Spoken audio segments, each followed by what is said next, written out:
Travelers on the Omnibus occasionally touches on mature subject matter with mature language. As such, audience discretion is advised.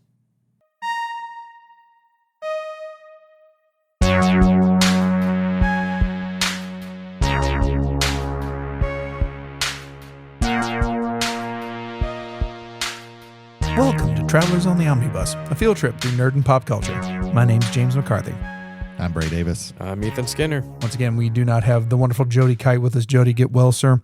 But ladies and gentlemen, this is the 48th regular and final episode of the year for Travelers on the Omnibus Season 4. Later on, we're going to be giving out our Omni Awards to our favorite media of the year. But first, Brady, what you been up to, brother? Well, the main thing I want to talk about that I did, pretty much the only thing that I really did is something that we're all going to talk about together. I think it will be easier to just talk at the same time. The other thing that I want to talk about is not what I've been doing, but just a little bit. This past week, we lost Rob Reiner in a horrible act, and his wife, Maria, I believe. I apologize if I got that wrong. But for those who don't know who Rob Reiner is, he is a very prolific director. He started out acting in All in the Family, but I think he's better known as a director. Son of the legendary comedian Carl Reiner. Yeah. His wife is Michelle. I knew it was an M, but I could not remember. Yeah, Michelle Singer Reiner, I think. Yeah. Yep. And she started later she started being a producer on a lot of his movies. They met, I can't remember what they met on the set of some movie. After he had gone through a horrific divorce, she was like the photographer for the movie or behind the scenes or something like that. But Rob Reiner, like I said, prolific director. He's directed some of my favorite movies. This is Spinal Tap. First movie out of the gate. That was his first director credit, and I think that's incredible because that's arguably one of the best comedic movies of all time. Oh yeah, that one still holds up pretty well. Of course, Spinal Tap 2 just came out. Mm-hmm. I have not watched it. I probably still am not going to watch it because it just doesn't seem like it's an interesting movie. But Stand By Me, a classic. The Princess Bride, one of the greatest movies that's ever made. When Harry Met Sally, one of the greatest rom-coms ever made. I was going to, not to disagree with you, but I was going to slightly disagree with you with The Princess Bride by saying As You Wish. Yeah. For me, my favorite is A Few Good Men. Jesus Christ. If you want to talk about an amazing courtroom drama, everybody in that movie, including Rob Reiner, was on point. Jack Nicholson, Tom Cruise, Demi Moore, Kevin Pollak. I think Kevin Bacon. Jesus Christ! Yeah. Just thinking about that, the number of just high quality talent you had in that movie. Yeah, Kevin Bacon.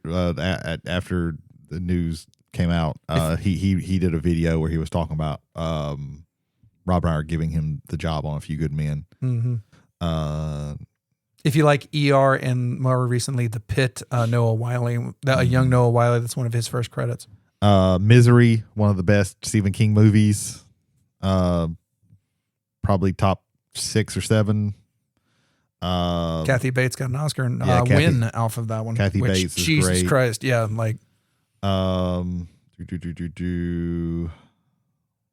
later in life he didn't do quite as much well-known stuff. He's more known for the earlier stuff. Mm-hmm.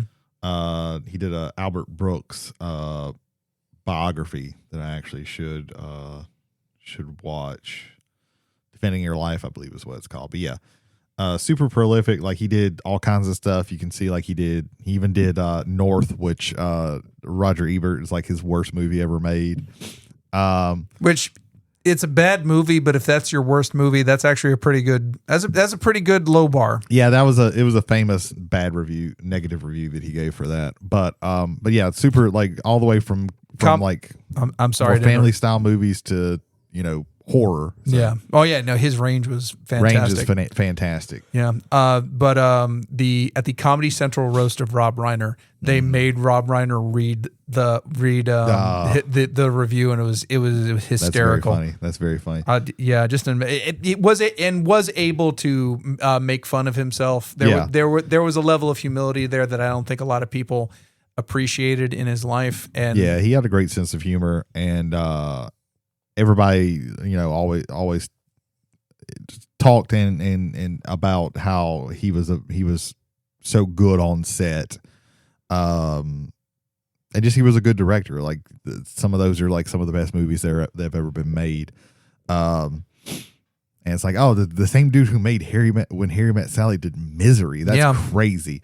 And A Few Good Men again. Yeah, and A Few Good Men. Like those are all disparate in way different directions, and they're all quality movies. Yeah, yeah.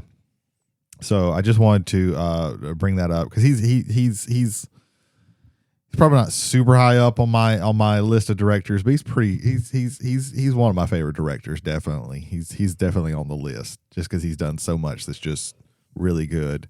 So I just want to talk about that for a little bit. No, it's quite all right, sir. Rest in peace. Oh yeah, but yeah, that's pretty much it for me. Yeah, did want to mention one thing you did bring up in chat. The fact Killers of the Flower Moon is getting a Criterion release. Yeah. Which I'm excited about that because that's something I want in physical media. Yes, yeah, because I've only had a chance to watch it the one time, and I would like to watch it again. Yeah, that's me. All right, brother. Ethan Skinner. Are you literate? Well, that's one of the things you mentioned that you did this week is being literate.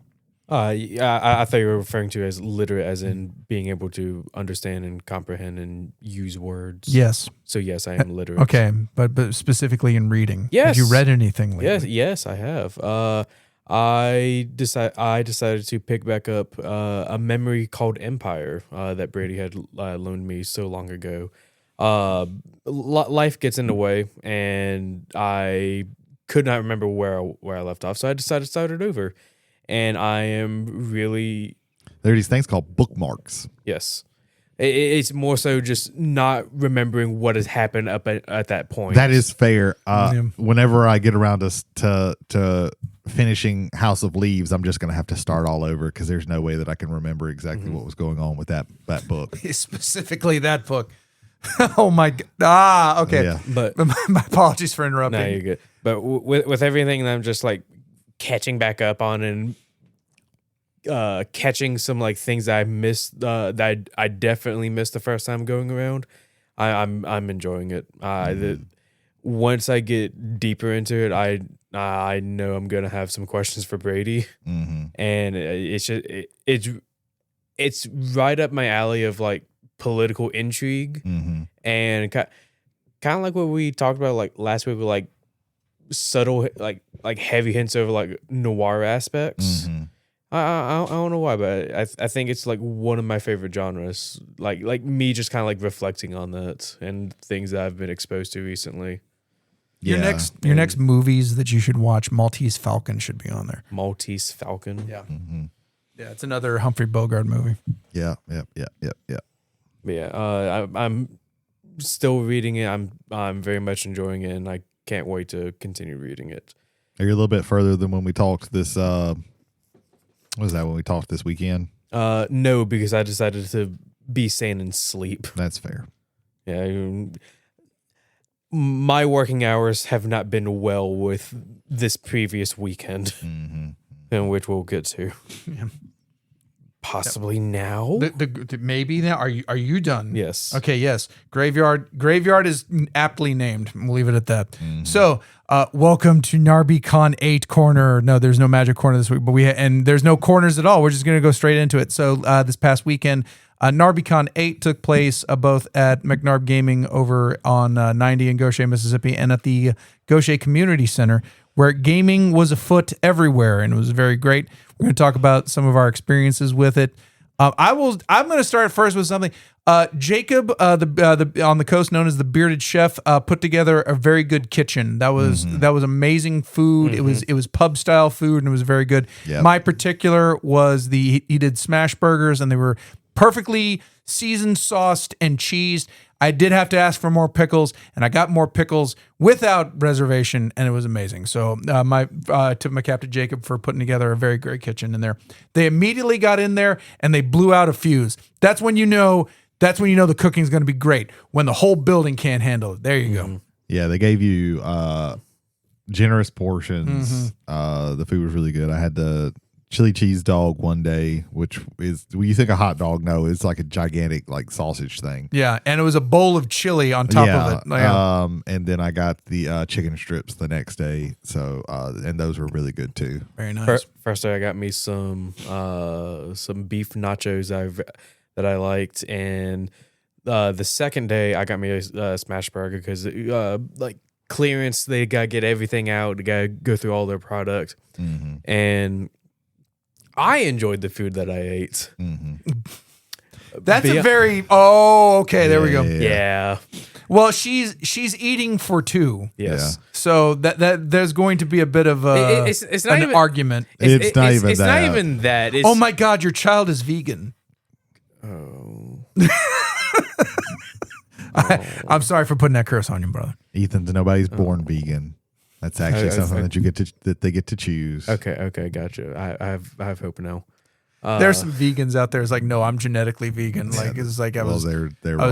I was eating bean curd through my mother for the first 9 months. It wasn't more so that it was bad. It's just, it wasn't what Bianca was expecting, which made her completely like turn away from it. Yeah. Okay. And me and Brady shared a very good bowl / plate of nachos. Whatever they are. The container of nachos. Yes. Yeah.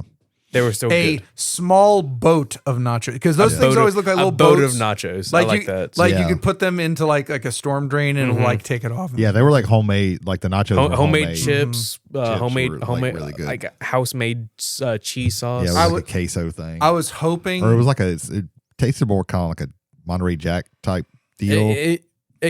Yeah, I'd say Monterey Jack. there was a little bit of spice to it, so it wasn't pepper jack. I knew that, but there was definitely a little tinge to it, which I greatly appreciated. Believe me, he does a very good horseradish sauce, which we had at Caitlin and Mike's wedding a couple years ago. I was hoping he was going to do something like that, but I was not ashamed. I had a plate of nachos as well. Absolutely exceptional. Like I think in particular the portion, like those were better than expected portions. Not just from Jacob, but like when you go to a snack place, like I think of like CoastCon and Aramark, and I think those are like, they could give you more. But here, like, you paid and you got more than what I feel what you got paid for. So enough about food. Let's talk about gaming. I would like to start with the man to my left, because I know you played a game of Zulkin, the Mayan calendar. Did you also play? Was that you playing Wondrous Creatures, or was that Lance playing somebody else? They had already started by the time I got there. Oh, okay. So I didn't get to play that. Was there a mini game that Josh Reeves was running? Were you a part of that one too? Because I know there was a bunch of us. No, I wasn't in the mood for it, so I backed out. I watched them play some. Was it because of number of players? Yeah, I just wasn't feeling the game. Okay, that's fair. Yeah, Saturday I played St. Petersburg, which is kind of an older Euro. Yeah, you say old, I say classic. I think that stands up today. It is super out of print. Josh had a German version, so. Excellent. Only he speaks German, so only he knows the rules. So he can come up with anything. Whenever a card came out, we'd be like, "What the fuck is this thing?" But yeah, it was fun. It's just cards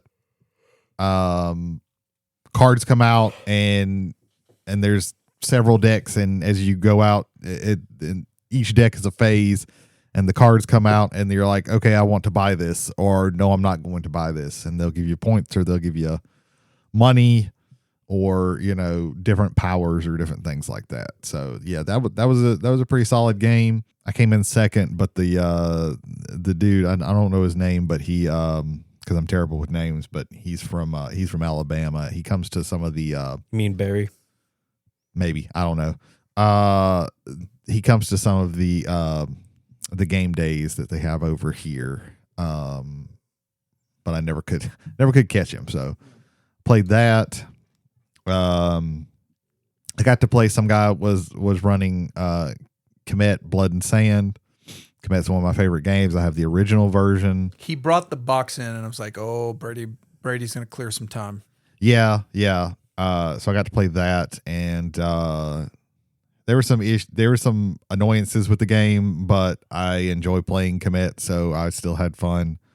I'm always down to play that game. It's just really, really fun. Then we played Zolkin. I got to play Parks, which is a game that I bought a couple of weeks ago. Y'all were playing that when I came in on Sunday, right? Yeah.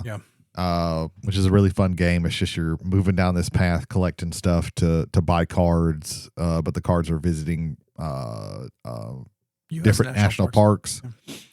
Let me ask you this, because this confused me. You have a canteen, but you also have a backpack, and I saw people who had like drops of water in their backpack. What is the function there? Because that confused me. Yeah. So when you collect things, you can put them in your backpack. You only have so many spaces in your backpack. One of the things you can also do is put the water in your canteen. If you put the water in your canteen, it just stays there. But you have like these discs that give you I can collect this resource, or it gives me this type of action, and you basically can get those and put those in your canteen. And when you put a water in there, then you trigger one or two of those things. So it lets you kind of, I'm collecting water and I'm putting it in there, and I'm getting extra actions on top of the one action that I took. So that's pretty cool. It's a pretty cool little. And the water can only come from your canteen. It can't be from your backpack. Well, when you get the water, you either I'm gonna put it in my backpack, or I put it in my I put it in my canteen. Mm-hmm. And if you put it in your backpack, then this is just water that I'm gonna use for some of the cards or whatever. Okay.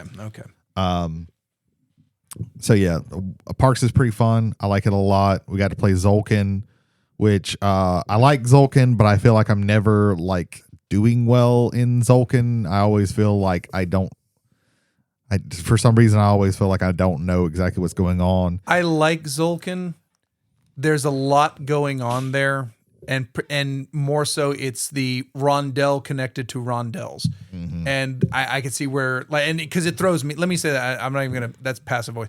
It throws me off. Yeah. Because I was looking at y'all's board and I'm like, there should be way more points here, and everybody just doesn't. Like, I feel like that game having like that, I understand why the first side like counts to 15 very slowly, and then they shorten it, because once you, I think, start an engine going, that's when it can start like getting up. But even then I was like, and I don't think it was y'all playing poorly. I just thought it was just like, this is just a really kind of plotting game that kind of loses the track sometimes.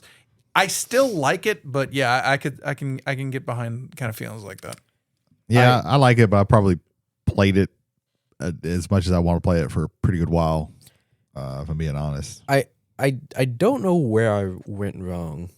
I corn. Didn't get corn. That's the big thing. I felt like I had like a really decent start, and then everything just kind of like went south. You were like feeding people. Why? And then it was done. Like you lost like 12 points in that. Like I showed there was up. one round and you lost like 12 points, and that did it.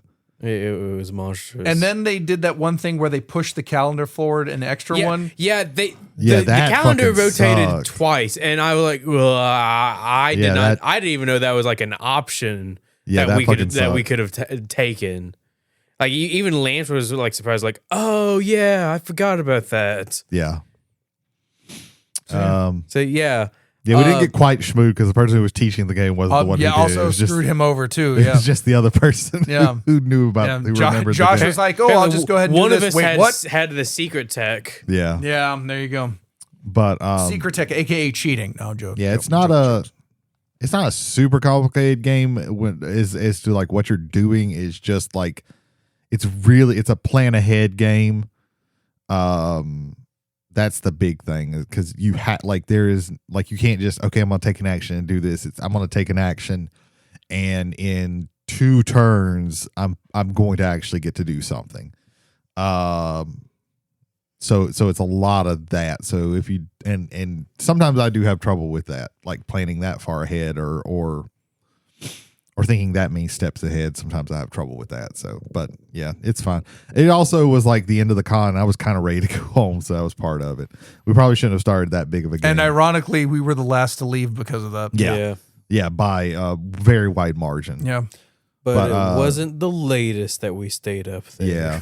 And no, night one. The last thing I want to talk about is I got to run the Cosmere RPG one shot that I had started running here, but things just keep falling apart, and I haven't been able to finish. But I was able to finish it, run the whole thing, and we had Jason. How do you pronounce his last name?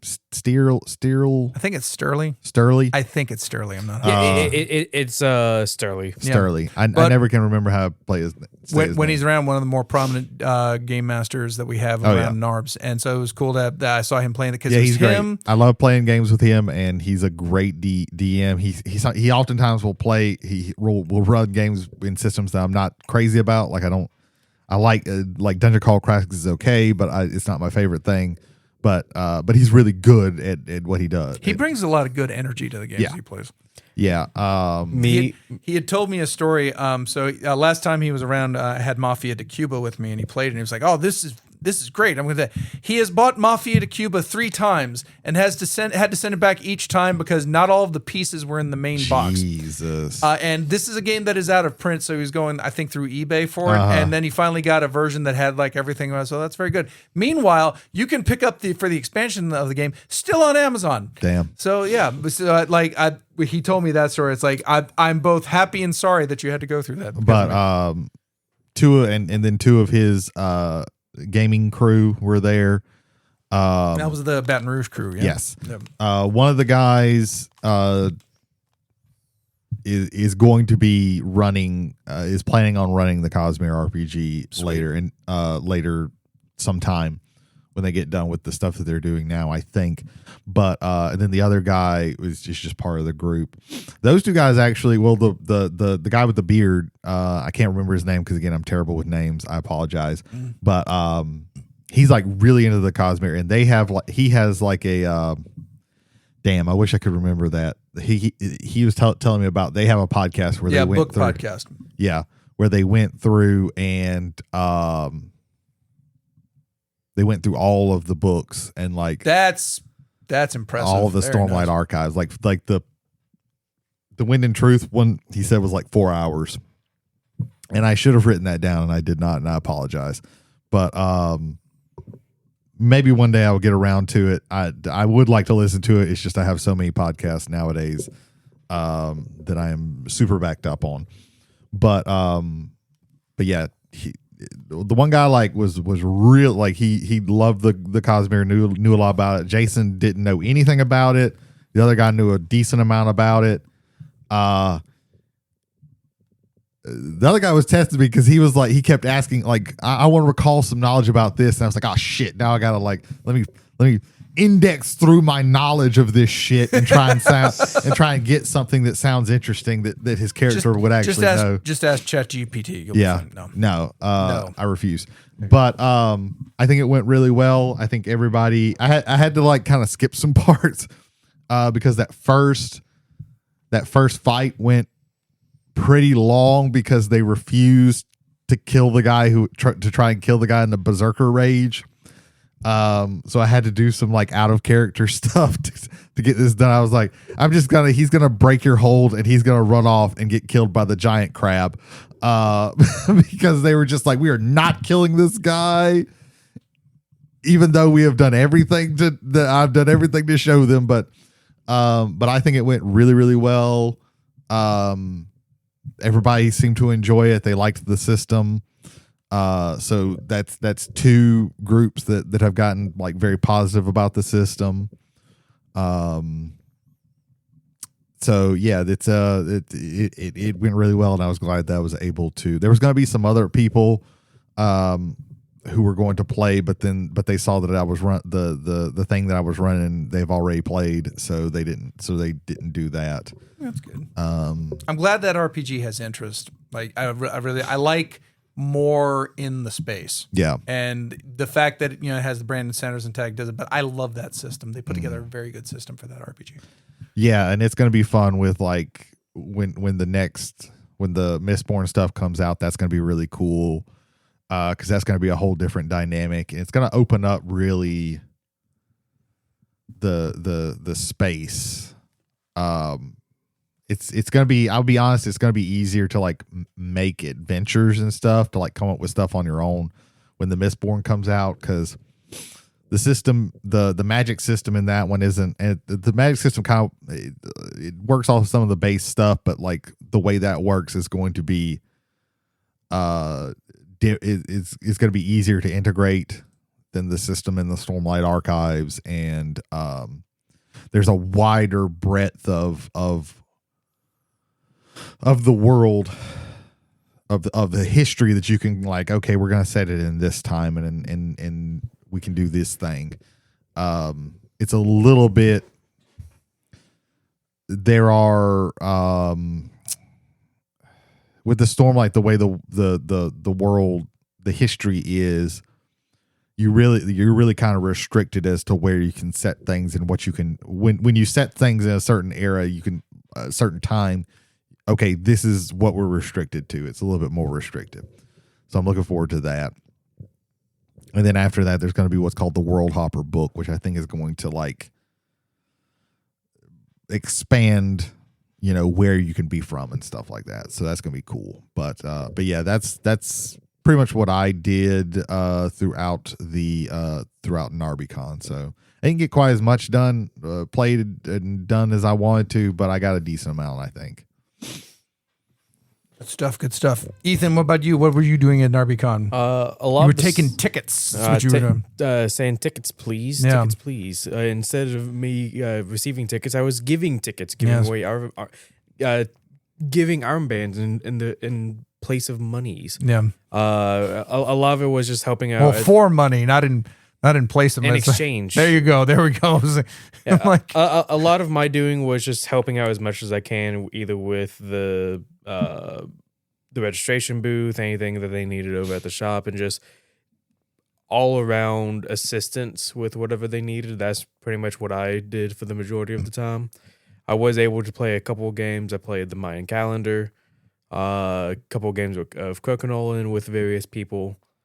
And I was supposed to bring my board and I forgot it. And like there was enough that one board was enough, but there was also talk about putting together possibly a Crokinole tournament, but then never. That's what I had heard, but I don't know if there was like enough interest for it. That thing is still sitting next to my bedroom door, ready to go because I prepped everything and I just never brought it. Yeah.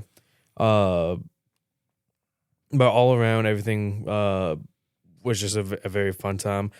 Unfortunately, I wasn't able to be in the Commander tournament for the Avatar Winner Box. Although I did hear that a friend had won. Oh, very good. The thing. So good job to him. Any good pulls that you're aware of? No. 4 Badger Mole Cubs. He's immediately a millionaire. 4 Badger Moles, 4 Wan Shi Tongs. All at the same time. Each card in the pack was Wan Shi Tong or Badger Mole Cub. 8 Herbivoroids. Don't ask how, they just existed. Edge of eternity. We're going past eternities into the, other things. Yes. The edge of the eternity. Yes. But beyond the edge of eternities. But the big thing that I like really looked forward to was the games of Blood on a Clock Tower. Every time I participate in either as a participant or as an observer, it's always just a fun time. To the point where we stayed well past the time that we were that we needed to be. We were supposed to be out at midnight. We left at 2:30 in the morning. Yeah. When it was 1 o'clock, it said let's rack it up again. It's like, okay. Sure. The first game we all wanted it. The first game lasted 1 turn. I'm jumping a little bit ahead. What other things was there? Anything else? No, that's pretty much it. Just I had Blood on Clock Tower was just kind of like my all around ender for me. I had 2 events. The first was the Ticket to Ride World Tour, which is always a fun one, but it is always very draining for me because it's 2 games of Ticket to Ride. I'm not playing in both. But I'm basically like, managing everything so that they don't have to, and I can also like kind of keep everything. all of our Ticket to Ride World Tours have typically been close, like within like a point or 2 points. This game was a blowout from start to finish because at the table was one guy and 3 brothers. Now you'd think, oh, family's going to collude and they're going to... Nope. They were punching each other in the fucking face every time. The first game, one of them had a ticket that they had to go to Dallas. By the time the 4th turn was around, Dallas was completely covered. There was no way to get to Dallas. And so that immediately tilted him. And it was like, I can't make these tickets. It's like, you probably shouldn't say that out loud. And then like one of the brothers was just like, I'm just spoiling for everybody. So like he was just blocking off routes everywhere. And I'm like, this is chaotic and ridiculous as it go. And that allowed the player who was not a brother or in the family to score 131 points. The next closest person was 50 points behind. And so they go into Ticket to Ride Europe, which Ticket to Ride Europe has way more points available. So there's a chance for a catch up and maybe go ahead. One of the brothers and the not brother were going at it for the Stockholm to Petrograd route, which is 8 trains and a tunnel, which means you could possibly play as many as 11 in order to be able to play it. And I was watching it throughout. It's like, he's always taking red. He's always taking pink. Whoever gets there first has got this. And not brother got there first. And unbeknownst to brother didn't see it. So he picked up his eighth ticket for the, and then as soon as it got to the not brother, he goes, okay, I'm claiming this. What? You were going for it? Yep. Yeah, he was. And I'm just like, and that caused another blowout where he scored 140 points in that game. And the next closest person was like another 50 points back. So he won by like 100 points combined. And it was insane. But he did a very good job. And for his triumphs and travails, he got a pack of all of the 20th anniversary plastic trains that Days of Wonder put out for Ticket to Ride, which was pretty cool. He ended up handing off he handed one off to the Chaos Brother, which that was pretty fun. That was pretty good there. And they're going to eventually play Ticket to Ride. Because the funniest thing about it is that not brother does not own Ticket to Ride. He owns Ticket to Ride First Journeys, the children's version, and he was just able to just drop elbows from the top rope on everybody because of that. We'll be running it again at JMOS this year, with the winner being immortalized in Lego next to a Lego train. So that's gonna be pretty cool. At least I hope so. So yeah, there's this game. It's called Blood on the Clock Tower. First game of it. We had a couple. We had a couple of the young. We had a 17-year-old and a 16-year-old playing. And normally I eschew from that, but one is shown he can handle playing the games around here, and the other one was there, and like he's also shown some maturity for it too. And so okay, that's fine. First turn after being revealed as the bad guy, he goes. Was it you? Were you? Yeah. So he goes up to the demon and Ethan, who's playing on the good team, and he basically just goes, "Hey man, what's going?" And he's pointing at the list like his poisoner role, that he's the poisoner to the guy who's the demon. So Ethan immediately knows who the demon is.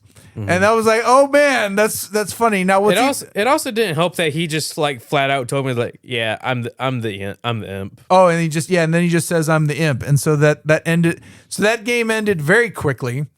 And that was kind of violent. Also, the poisoner poisoned the spy, which was a new thing for me. So for the way I run Blood on the Clock Tower is, if you are a minion, you know who the demon is.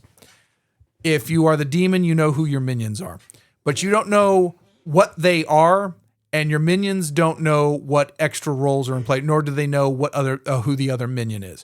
And I do that to foster getting together somewhere on the first day and say, hey, look, I'm this, and do that. And you do it subtly, you do it surreptitiously, because I don't like it when Red just knows everything. Like everybody on Red knows everything immediately, because I think it goes against the spirit of engaging in social construct, engaging in conversations, finding your people, trying to figure out a way to like speak to them quietly and say, hey, this is what the situation is. So I feel that it makes the game a lot better in that regard. So first game, first turn win for the blue team. Second game. Oh man, that one That one was just amazing. One, Eddie Camper is Eddie in a social game is a boon because it's someone who is going to be social. He's going to go out there. He's going to talk with everybody. He's going to make threats and claims in a non-bullying way, which I greatly appreciate. He will be self-deprecating, but also insulting. Like he does. Like he's a perfect human being to be playing in a social. Kept calling everybody Barry. All white people are Barry. So this podcast is being hosted by Barry, and our missing person Barry. So there you go. That was a fun little thing that ended up happening there because he. One of the younger boys, his name's Brady, but he kept calling him Barry because we have Brady, who Eddie and Brady, like Eddie said, you're his best friend, by the way, during the game. So yeah, so he said he called him Barry so he wouldn't have to call him Brady, which and I think we also had Bradley, and we also had Bradley Townsley. And so that was there. Bradley had an interesting play in the third game. I'll get to more of that here in a little bit. Honestly, for what could have not worked, I think paid off very well. But we'll get to a little bit more of that towards the end. So that game was you want a blood on the clock tower game to do one of two things, and we got it I think all three ways.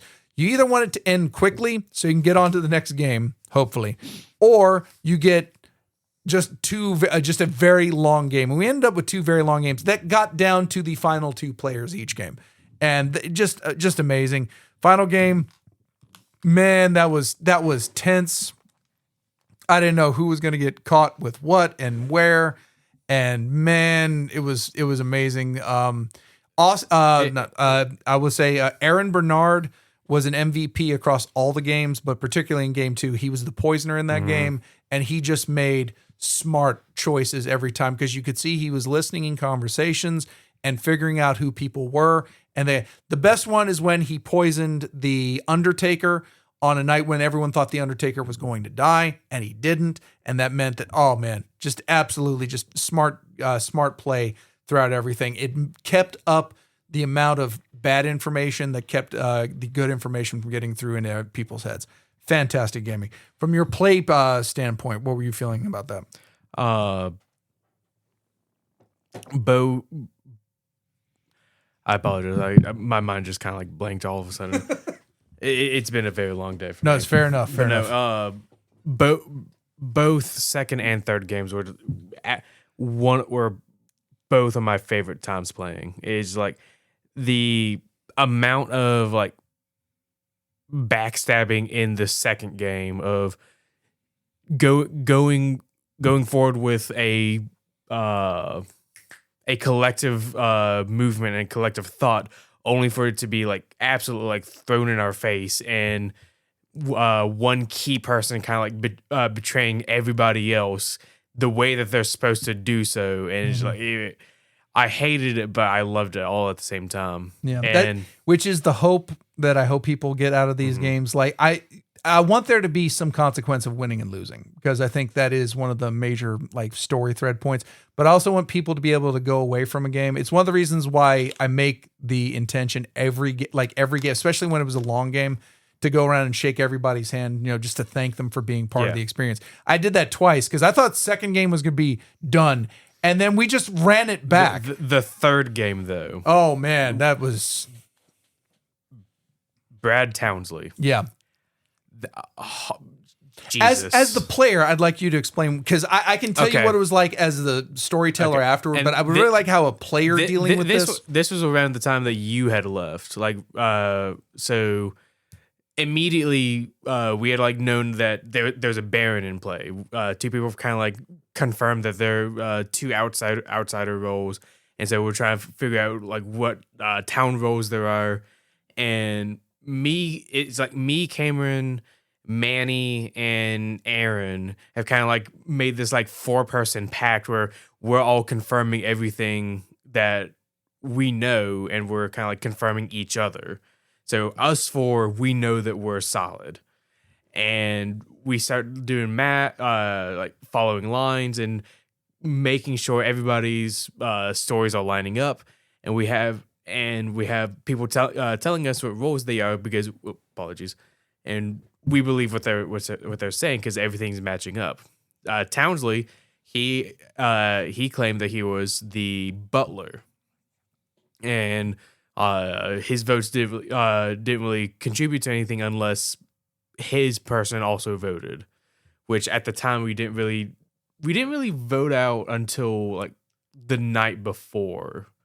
So it was kind of like an iffy thing to confirm him on. And then the third day, we go into it and we're trying to we were pretty positive that we have something on, and we're talking. Townsley is like, "Hey, you said you're the butler.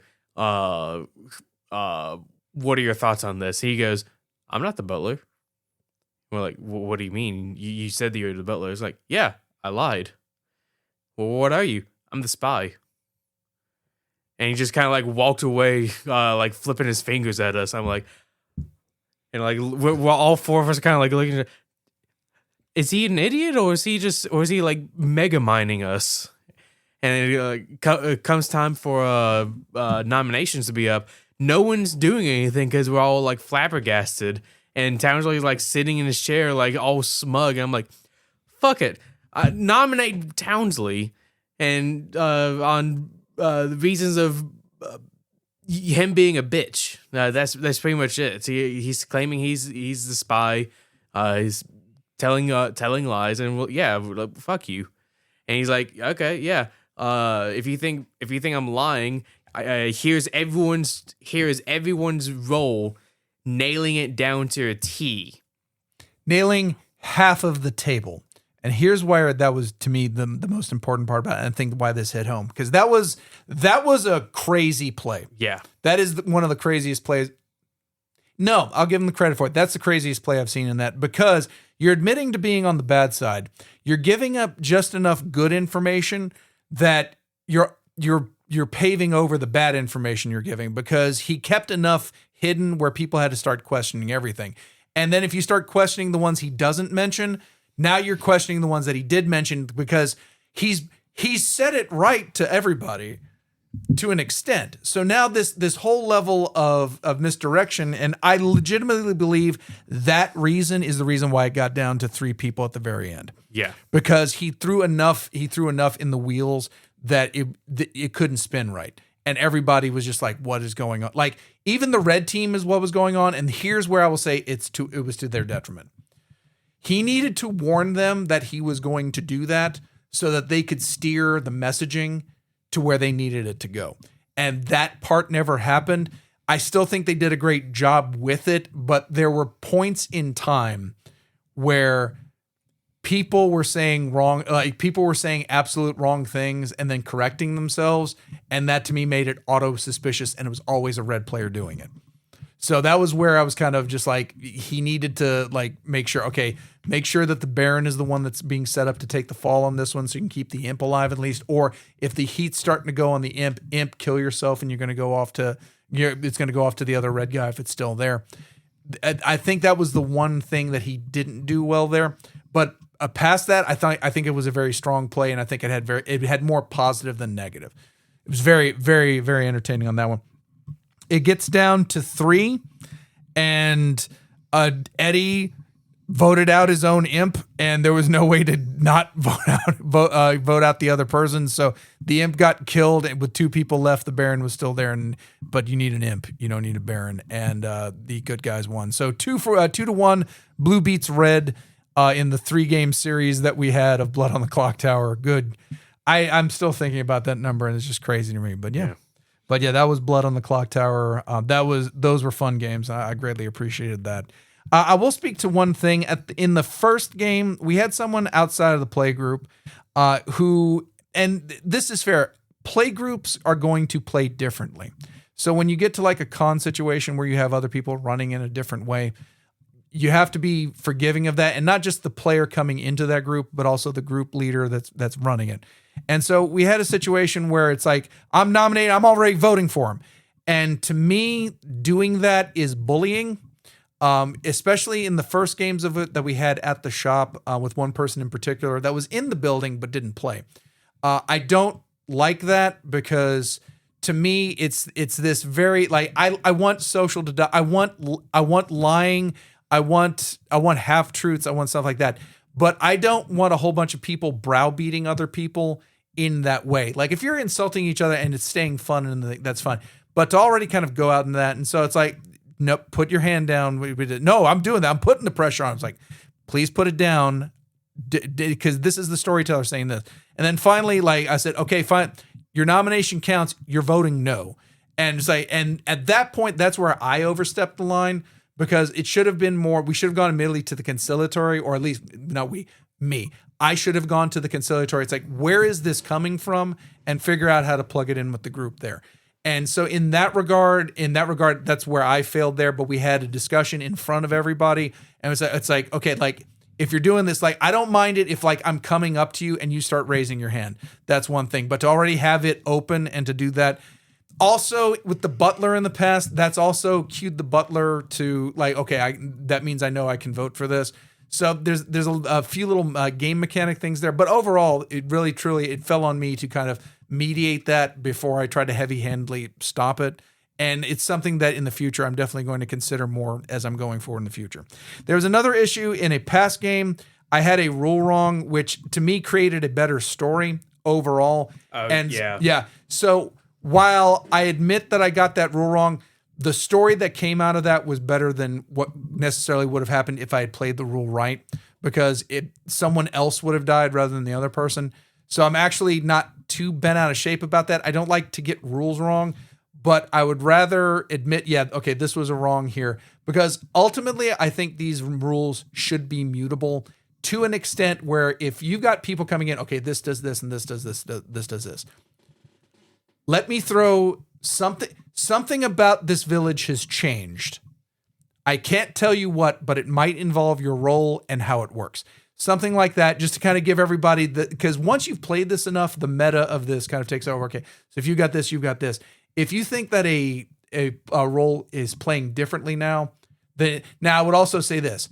If you're going to do that at the outfront and be truthful about it. Don't say, I'm changing one of the roles and then none of the roles change. I think that's going a little bit too far afield. But yeah, overall, Blood was fucking amazing. There was just in general, I love the amount of RPGs that were played. Manny brought Circus Maximus, which I think is, if you're going to do an old Avalon Hill game, go all out. That board is amazing, which has been passed down by a number of people. I love the fact that it has business cards of the people who've won in their like banners in the stadium. Absolutely fantastic in that regard. So I was glad that was there. There's another super big game I thought. That was that miniatures game, which I was hoping you'd played, but you hadn't. So there was that. What else? Is there anything else of any kind of great event? Greg on the second day got everybody dancing for an inspiration point. It's on Facebook right now. So if you want to go look that up at NarbyCon on the Facebook page, and that was pretty fun. You got anything else from NarbyCon? Are you awake? He's dead. Yeah. Okay. The Pathfinder people. Oh, Pathfinder. Like they got there super early and they were there the entire time, like playing, just playing the shit out of their stuff. And should we talk about the torture room they set up? I didn't know about that. Okay, so one of the tables, once they cleared out all of the tables and chairs out of one of the storage areas, they put a table and chairs set up in the storage room. I saw the. This storage room has no windows, and the only light is a fluorescent light that is right above your head. I would have started giving up government secrets. Like that's how just fucking scary that room was. I don't know if they played it, but it's the woman who was running the games. I can't remember her name. She's here all the time. Yeah. She usually runs Call of Cthulhu. Yeah, I think that might have been the Cthulhu game. Linda, and I think she also runs Fate. I think they've run. Yeah, Fate I know one of the main things, because if you see her at like CoastCon, she's always running Call of Cthulhu, and but I don't know exactly. I never made my way over in that direction. That's not one that you could just walk around because you feel like you're just intruding on things because it's all closed in. Yeah. But yeah, they had that. There was somebody was doing they had a huge Legion tournament. Yeah. Star Wars Legion. Cammy was running that one. Yeah. Man, that was from that morning all the way to like we set up where they had this Legion tournament. We set up Blood on the Clock Tower, and that was like at around like 9:15 when they were totally out of there. they were doing something over there on the other side. It was like a I never went to it, but it was like a it was like different tasks that you had to do for like you were an adventuring party or something like that, or like you had to test different things or something like that. I don't know. They had like foam swords and stuff. No, that's pretty cool. The dudes who played the war games, they were there playing their one war game all day. Yeah, they were. On both days. I think they were reliving Okinawa because they said Japanese and American They forces. said bonsai several times, and I was like, but whatever. Yeah, I think that's really the only thing. Greg played like some kind of arena thing scenario. That was another one of Manny's things, I think, also, because it was a bunch of cards and like a bunch of D&D figures, and it was like it was dragons versus griffins versus manticores versus a whole bunch of other stuff, which I think is pretty cool. Well, I was talking about the thing that Greg was running. Oh, okay, wasn't it Shadow Dark? I thought it was. No, it was D&D. It was D&D. It was like some kind of scenario where they were like. I think it was the Stranger Things. The Hellfire Club one? Yeah, Hellfire Club. Okay, that makes a lot of sense. Well, it was like they were in an arena or something like that. I don't think that's part of that. That is part of that. There's an arena thing. He was just playing. Okay. I think that's pretty much it. There you go. That's most of what I never came over to McNarb's proper, so I don't know what the fuck was happening over here. I came over on the second day. They had a one-piece tournament. 2 people signed up for it, so they immediately played the final round, which that's pretty cool. There was also that day, I think Pokemon was going on Sunday. Yeah, Cameron mentioned that they were doing Pokemon. Yeah, and there was Pokemon there. There was also there was a D&D game actually running in the back corner, so that was pretty cool. There was nobody in the dungeon room, which I thought like that would be a perfect place to like rent out for NarbyCon, because like you have all these con festivities going on in both locations. But yeah, I'll leave it there. It was so bitterly cold when NarbyCon ended. And I don't mean from we had good times and now the times are over. No, I mean, it was the north wind came in and it was already like 40 degrees with the sun setting, and it only got progressively colder as the night went on. Another thing, Holder and I, partially is mostly Holder. The War Machine, I'm glad you remember that. Got to demo War Machine for Aaron and can't remember that dude's name. I'm terrible with names. But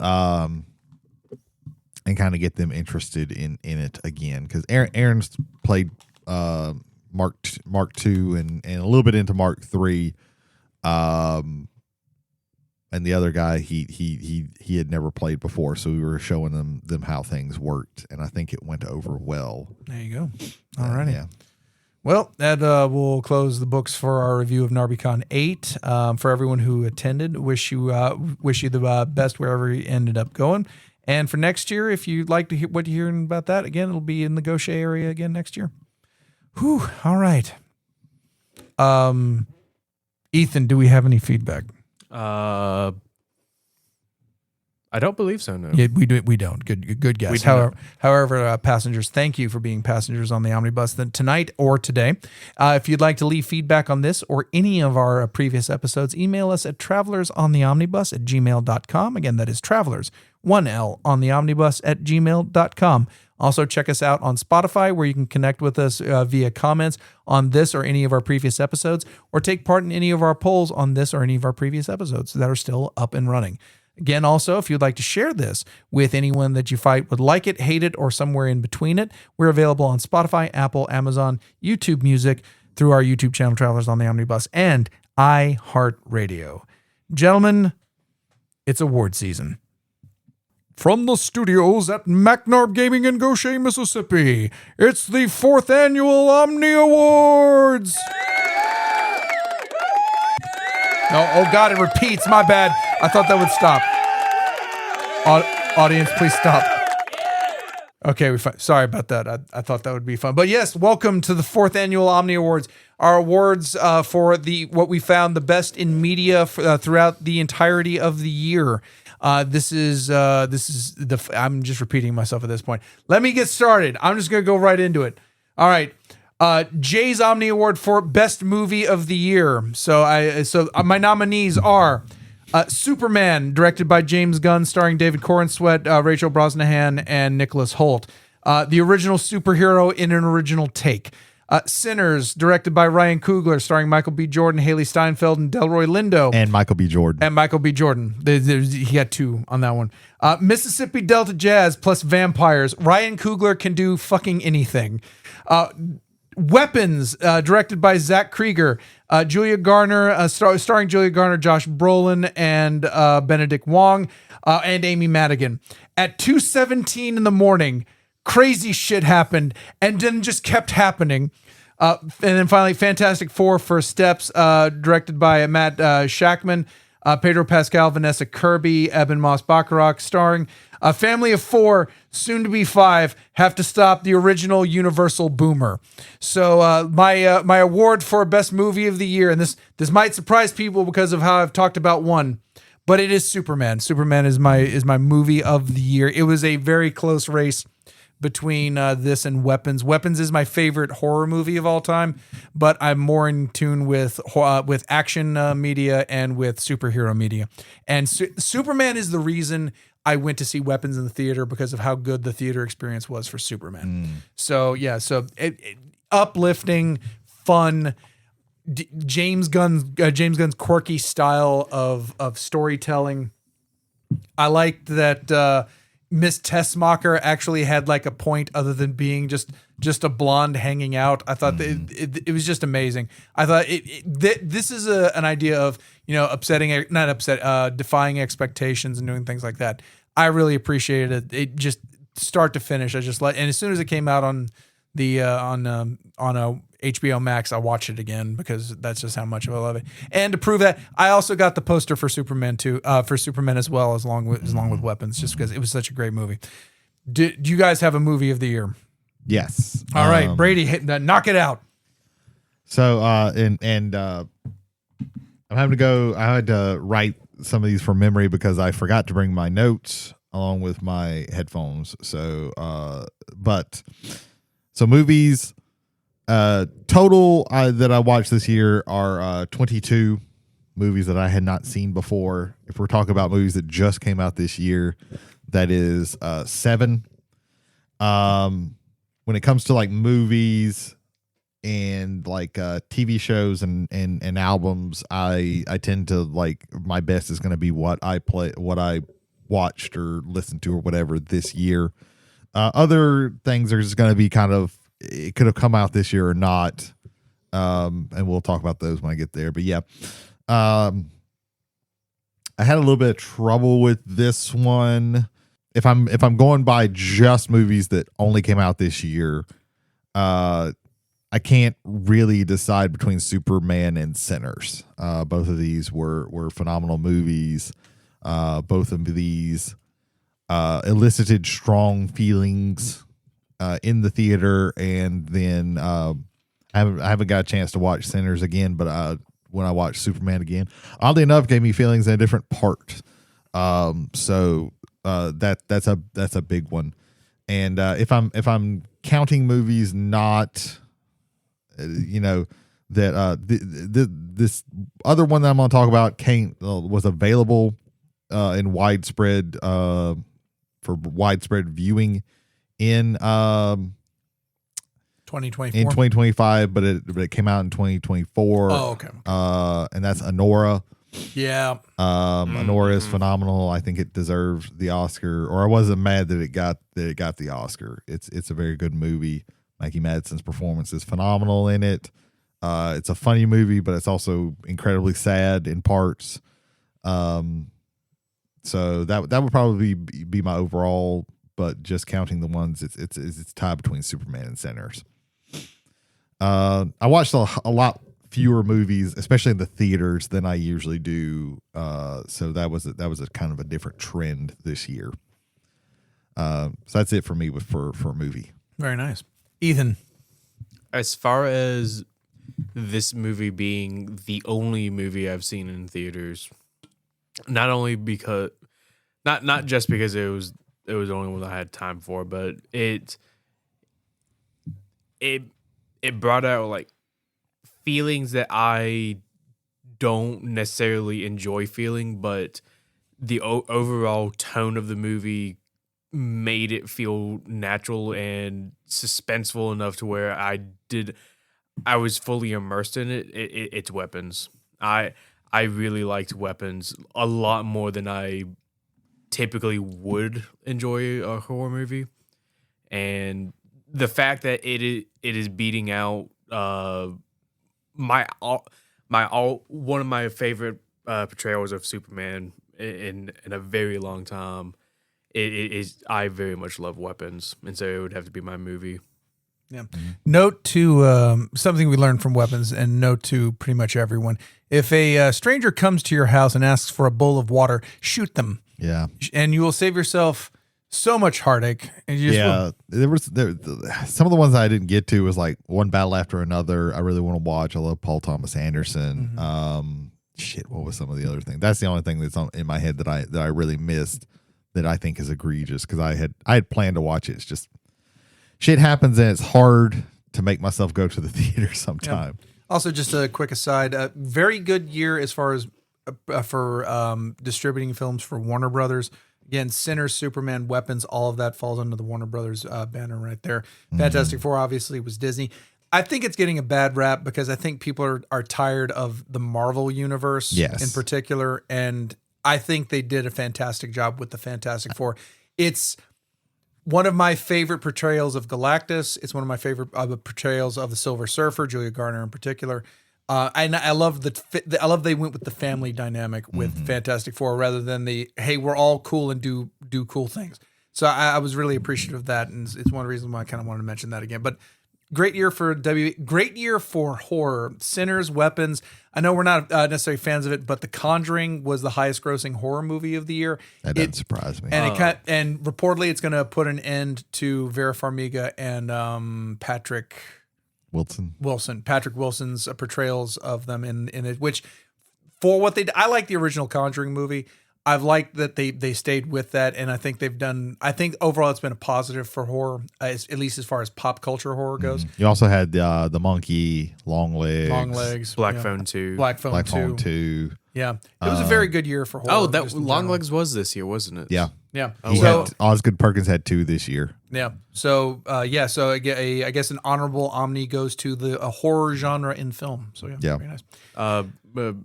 The Bianca honorable mention is going to be Wicked for Good. Okay. Yeah. Yeah. If you didn't do that, you're not. I thought you were just going to refer to as the Bianca. The Bianca Award. The Bianca Award goes to Wicked for Good. There we go. Okay, we've just made a new awards category.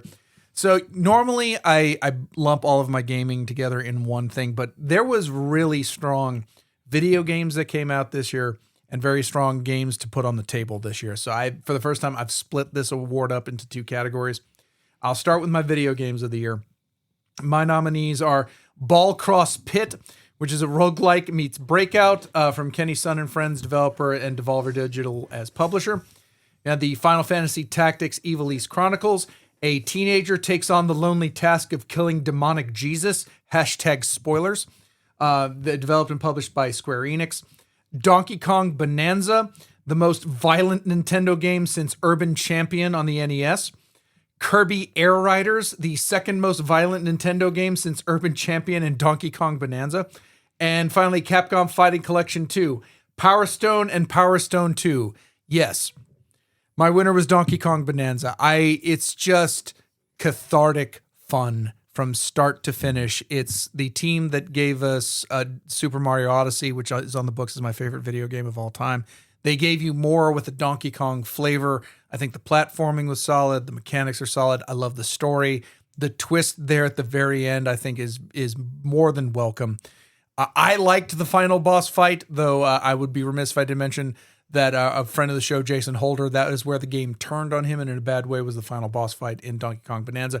I enjoyed it, however, so that gets my award there.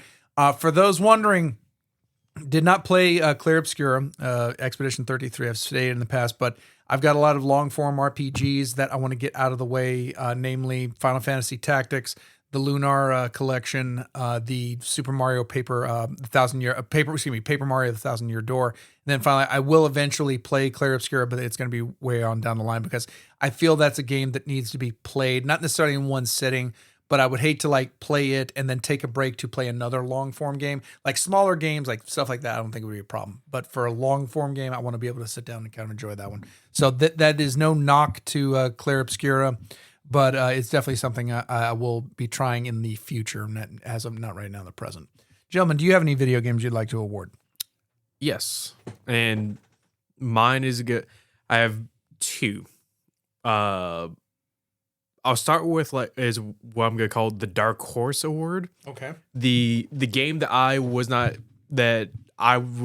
really like expecting, like it wasn't on my radar, but my radar wasn't really on anyone's radar until like came out, and then it just kind of like exploded into a very well beloved beginning of a series. That's gonna be Dispatch. Oh, okay. Very talented voice actors in it. I very much enjoy choose your adventure style games. And people at Ad Hoc Studios, the same core team that made the Walking Dead Telltale games. Mm-hmm. Very good directions in what they're doing. I'm glad they're pacing this slower because I think Telltale kind of died on the vine when it just kept pumping out the same type of game over and over again. I think having a little bit of gap in between those two times and kind of appreciating that, and then also kind of taking it in a new direction. I think they did superhero games because you had like the Batman Telltale game and a bunch of other stuff. But for this to be an original IP using a superhero kind of sheen to it, I think that was very well done. And also having the back support of Critical Role, have them assisting with voices, having their team help them with publishing and developing. Everything kind of like came together beautifully that no one was really expecting a whole lot of it, expecting a lot out of it, and it became something that is very beloved. There you go. You had a second award. Yes, my Game of the Year award. The game that got 12 nominations in this year's Video Game Awards. Won 9 out of the 10 categories. 12? Holy hell. 9 out of the 10. 10, okay. 9 out of the 10 awards it was had a nomination in. And absolutely my favorite video game of all time is going to be Clair Obscura Expedition 33. Absolutely stunning game from beginning to end. There's not much that I can say that I haven't already gloated about this amazing experience that I cannot, my words will not do justice for. I was very impressed with the fact that game came out earlier this year and didn't lose a whole lot of steam as far as recognition for the quality of the game it was. So again, it's another reason, it's another feather in its cap, and it's another thing that keeps my interest in the fact that it kept that going throughout the year. It came out 2 weeks after the surprise announcement of Elder Scroll Oblivion remaster, and it still maintained its traction. Well, and hopefully what that suggests to me is that people are looking for new experiences in the space. I liked Oblivion. It's actually the only Elder Scrolls game that I think... No, I played Skyrim. Just disregard what I just said. But it was the first one that I ever bought because I saw people play Morrowind, and I just... No, it's an MMO that's a single player. There's too much content. Oblivion was fine, and Skyrim is fine. But I think people want... I think people are really keen for older mechanics like turn-based strategy, but with new takes and new ways of doing it, both presenting in the story and in the gameplay. And everything from just world design, audio design, the music is so beautiful. Everything about this game I absolutely love. Yeah, the words I say cannot and will not do it justice. There you go. Brady, do you have any video games for this year? So video games are something that I don't get play as much. Just I have a habit of I'll get them and then I'll pick them up and then put them down. But there is one that I was able to finish, and it's been mentioned before, and that's the Lunar Collection. I've been looking forward to this for a very long time, because I had never gotten to play the second one because it was impossible to find. And I love the first one dearly. I have played it in just about every format that's come out except for like the Saturn version, and and it's one of my favorite games of all time, and it was really great to get that nostalgia of playing through that again, and it was also great to finally get to play Eternal Blue, which again had exceeded my grasp for a very long time. So that's going to be mine. I think it's like the only game that I actually finished this year. I have I have a whole bunch that I picked up and put down, but that's the only one that I was able to make it to the end for and set aside time for. Your review of that, the first impressions and the final review of that is one of the reasons why it pushed me to get the physical copy of that. Mm-hmm. 'Cause in part also, just an RPG, I like to be able to, like, God forbid if the world ends, as long as I've got a charger, I can plug up a Switch and I can play like these RPGs and Lunar. Mm-hmm.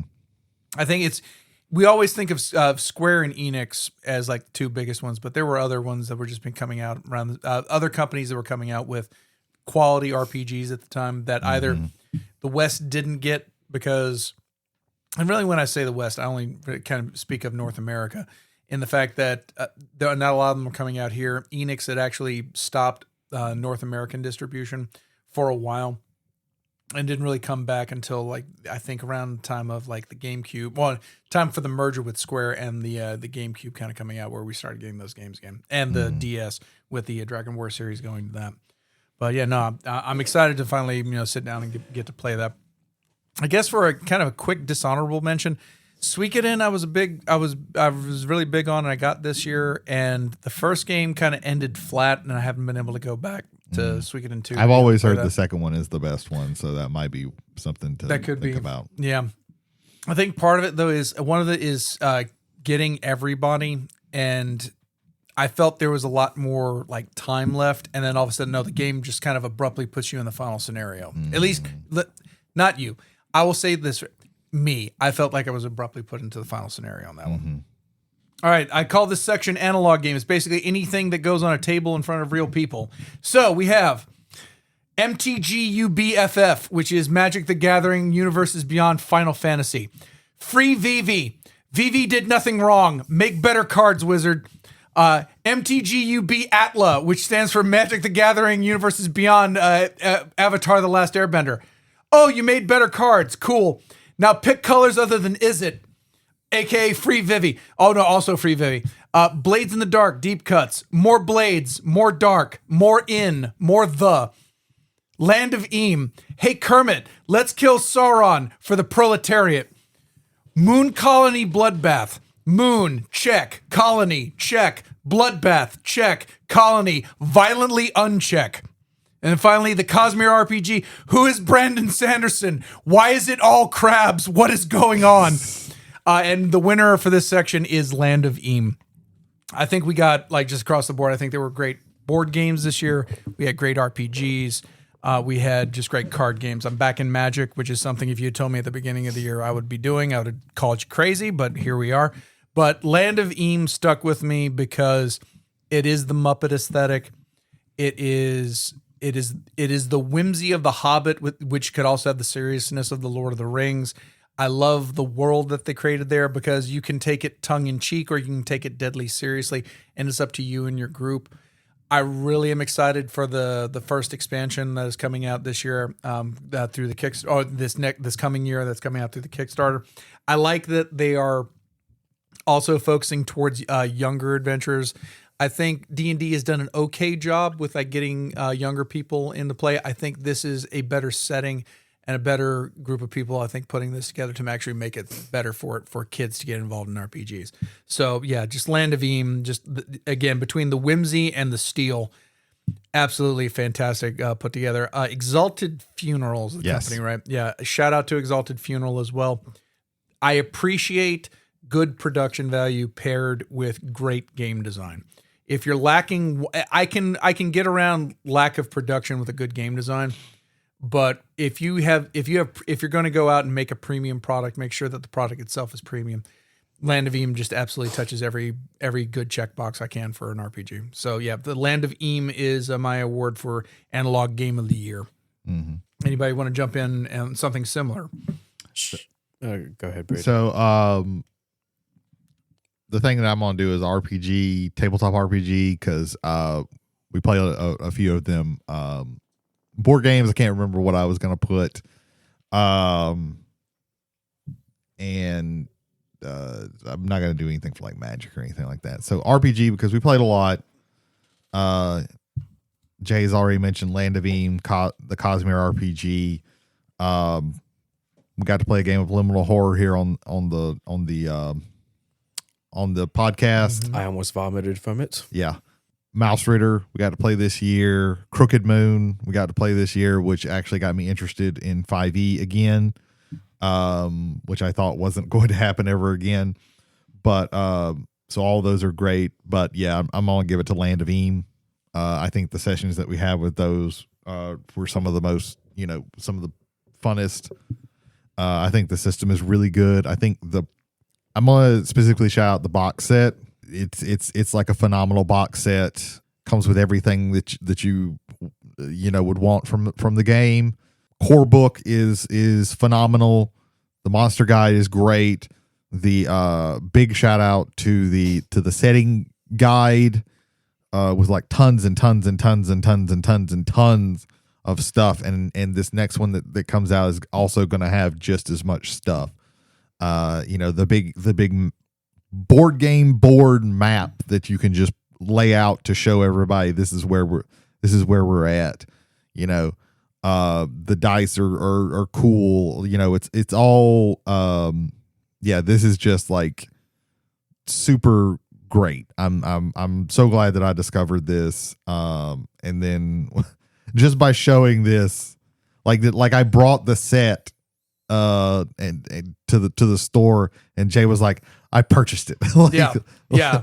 Again, part of it is that too. Like anything that has a frog with a great sword on the front who just is not having any of it. That is just and that art also like goes back to the theme of everything. You can take that picture as completely whimsical and have a smile and a laugh at it, or you can look at it and go, look at these like wondrous creatures that have to fight these wondrous things. You can go, there's so much to get.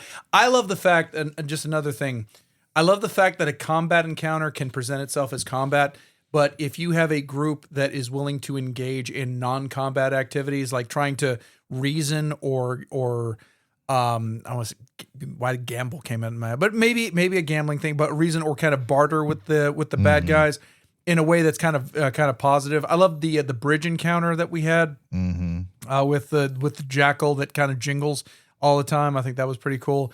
I love the chicken-footed witch and how you can deal with you could go in there and just like take sword to everything, and if you want that, cool. And if that's for your group, also cool. But I love the fact that scenario can play out in a number of different ways for a number of different people and a number of different groups. Fantastic, and the system allows for it and rewards you for it in whichever way you want to take it. Yeah. So that's me with the RPGs.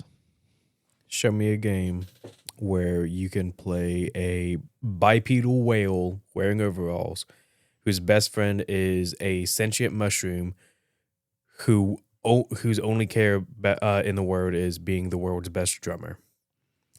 Land of Eam. Yeah. That is the kind of ideas that can sprout from that. If you didn't like that, I don't want to know you. If you love that, I want to know you. We're cool. Well, like a good selling point is like, hey, do you want to actually play as a gelatinous goo? Yes. Okay. Yes. We can do that. That question was presented to my wife, and she made the best out of it. Yeah. Yes. Do you want the gelatinous goo to be friends with a Don Quixote frog? it can happen. It's so good. It's very good. Alrighty. I don't have TV, but I see TV on your list, Brady. So let's knock out some best TV of the year. Yeah, TV is actually one that I was really behind. I didn't get to watch a lot of things that came out this year. You know, like the big ones, of course, like Severance and the things that got a lot of traction. I don't have Apple TV, and I'm not. Yeah, I was about to. Hey, Apple TV, sell, just sell, please. I thought about there was a couple of times like the season 1 of Severance went on sale, and I thought about getting it, and I just didn't.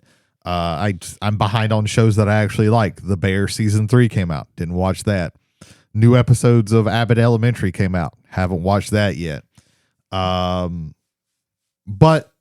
I think my TV show, and I had forgotten honestly that this came out this year, but I had to go back and look and make sure. But yeah, season 2 of Andor, it's a phenomenal show. It's so good. And this leads up to Rogue One perfectly. The Mon Mothma character is so great in this. Of course, Andor is great. The episode with the Gorman massacre is heart-wrenching, but also the episode, which I believe is right after that. And they did a really cool thing where they dropped like 3 episodes at a time, and they were almost set up to where they were kind of like mini arcs. Like each of the 3 episodes was could have been like its own little thing. And it didn't feel, but watching it, but going back and then watching it all the way through also didn't feel disjointed. So that was a really good feat. But yeah, Andor season 2 is like, it's phenomenal. And I'm so glad that, that show exists. You know, if we get, this is like at least something great that we got from Disney having Star Wars and making new Star Wars things. I hope that we can, and it didn't, it got away from the, hey, we're going to have old characters, but it's not just going to be nostalgia bait, because nobody gives a shit about Mon Mothma. Like even diehard. But now I do. Like, or you know, Bail Organa. Like nobody was like super hardcore into Bail Organa. So like you could have these characters, but it did even more with like all your new characters. Luthen Rail, Daedra, cannot remember her name in the show. I need to rewatch the show again because it was so good. Like it's one of those things where I will still, Andor just in general, I will just watch clips of like the different speeches that happen in Andor because they're so fucking good. And season 2 just one of the best performances ever from Gollum. God damn it. Oh, Andy Serkis. Yeah, Andy Serkis. He's in the Absolutely first season. Fantastic. But was he not in the second? He was not in the second season. Okay, disregard then. My but bad. But he's great in that. Yep. He's absolutely great. No Way Out's one of the best episodes of TV ever. Or One Way Out. I'm sorry. Yeah, that's me for TV again. Like I didn't watch too much TV. I'm really behind on my shows. Like I don't know, the new season of Dan to Dan was good, but it wasn't like phenomenal. It wasn't as good as the first season, but I'm never going to watch Dan to Dan because I prefer listening to people describe to me the insane shit that goes on in Dan without context. It really, yeah, that might be the best way to experience Dan to Dan. I call that the Yellowstone rule. I will never sit down and watch Yellowstone, but I will watch clips of just the weird shit out of context that just is like, I don't know. Why was that person shot? Doesn't matter. Yeah. Is this your snake? Is this your fucking snake? What the? What's going? Never mind. I don't want to know. I just think that's insane. Yeah, but yeah. Do you have any favorite TV this year? Yes. Anime. Okay. I'm aware of the concept. Yes. Very, very sleepy brain right now. Japanimation. Yes. Is what I call it. Yes.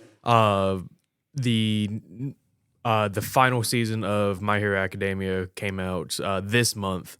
And the final episode had released this past Saturday. And every single episode of this season had brought it brought every little loose end together in this like very well taken care of little gift of what. Let me figure out what the studio's name is that makes it real fast. Studio Ghibli. No. No, they would never. What is that? The anime studios in it. Gainax. Trigger. Yeah. Trigger again. I think that's it. And Ghibli. That's the three I know. Yeah. I'll find it later. I would love to see a My Hero Academia done by Hayao Miyazaki. Hayao Miyazaki. The manga writer who did My Hero Academia also did another very well known show, and I can't remember or manga. This show is the product of 7+ years of hard work and dedication to the people that enjoy it, and every moment up until the very last scene is just absolutely stunning and beautiful, with the final season getting the highest ratings of any anime that's been produced in the past 20 years. And so everything with it is just ended really beautifully, and I very much enjoyed it. Very nice. For the most part, TV wasn't on my plate this year. However, I will be giving the Omnibus Self-Indulgent Award for Favorite Omnibus Segment, which is going to Rookie Watch. Rookie Watch, watching the Rookie, that's one where I have to watch it to know the context, because even then it's still batshit fucking crazy. And I think between the Rookie and 911, they have pushed cop shows to the bleeding edge of insanity. Mm-hmm. Because 911 had an episode this year where it was 911 in space. They were in space. Police and firefighters in space.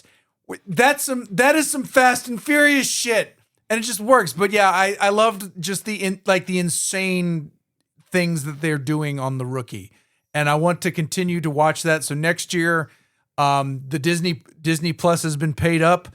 We're gonna be watching more Rookie Watch coming in next year. But that's my favorite self-indulgent omnibus segment of the year award. There you go. The studio name is Bones. Studio Bones. There you go.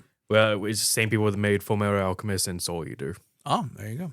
Alrighty, very nice. Can you quickly look and see what the My Hero Academia guy or person, I don't know if it's a dude or a chick, also did? 1 second. Because it blows my mind that like the dude who did Yu Yu Hakusho also did Hunter x Hunter. Like that's two humongous shows, and it's the guy who did the manga. But the people that like when they're able to do, because usually you see a person do like one big one, and then that's kind of it.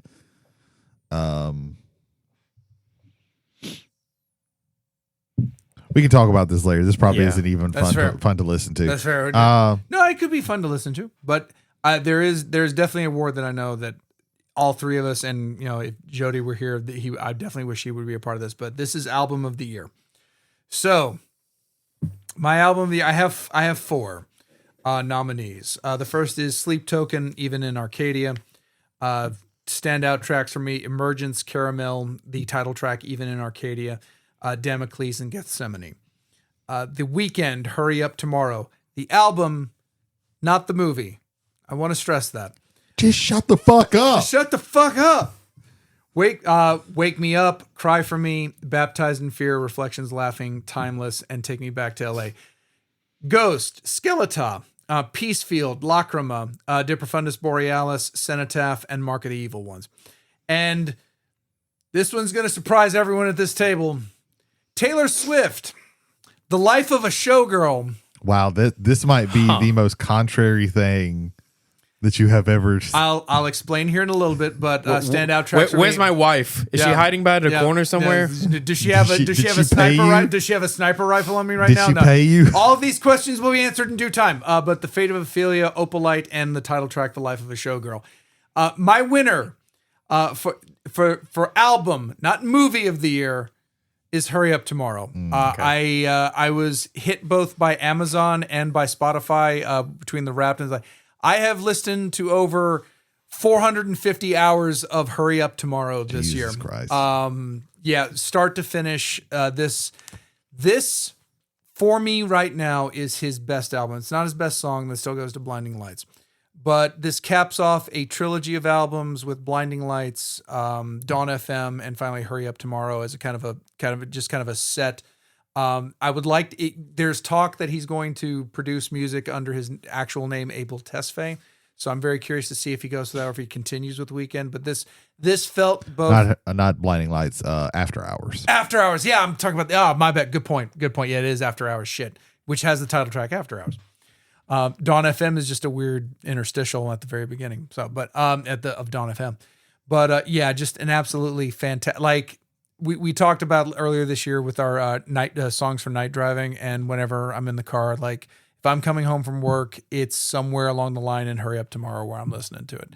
So yeah, this was just an absolute. So now the big question, Jay, what was that fourth one? Yeah, it's Taylor Swift, The Life of a Showgirl. So. I'm a fan of the New Heights podcast. That's the one with Jason and Travis Kelce.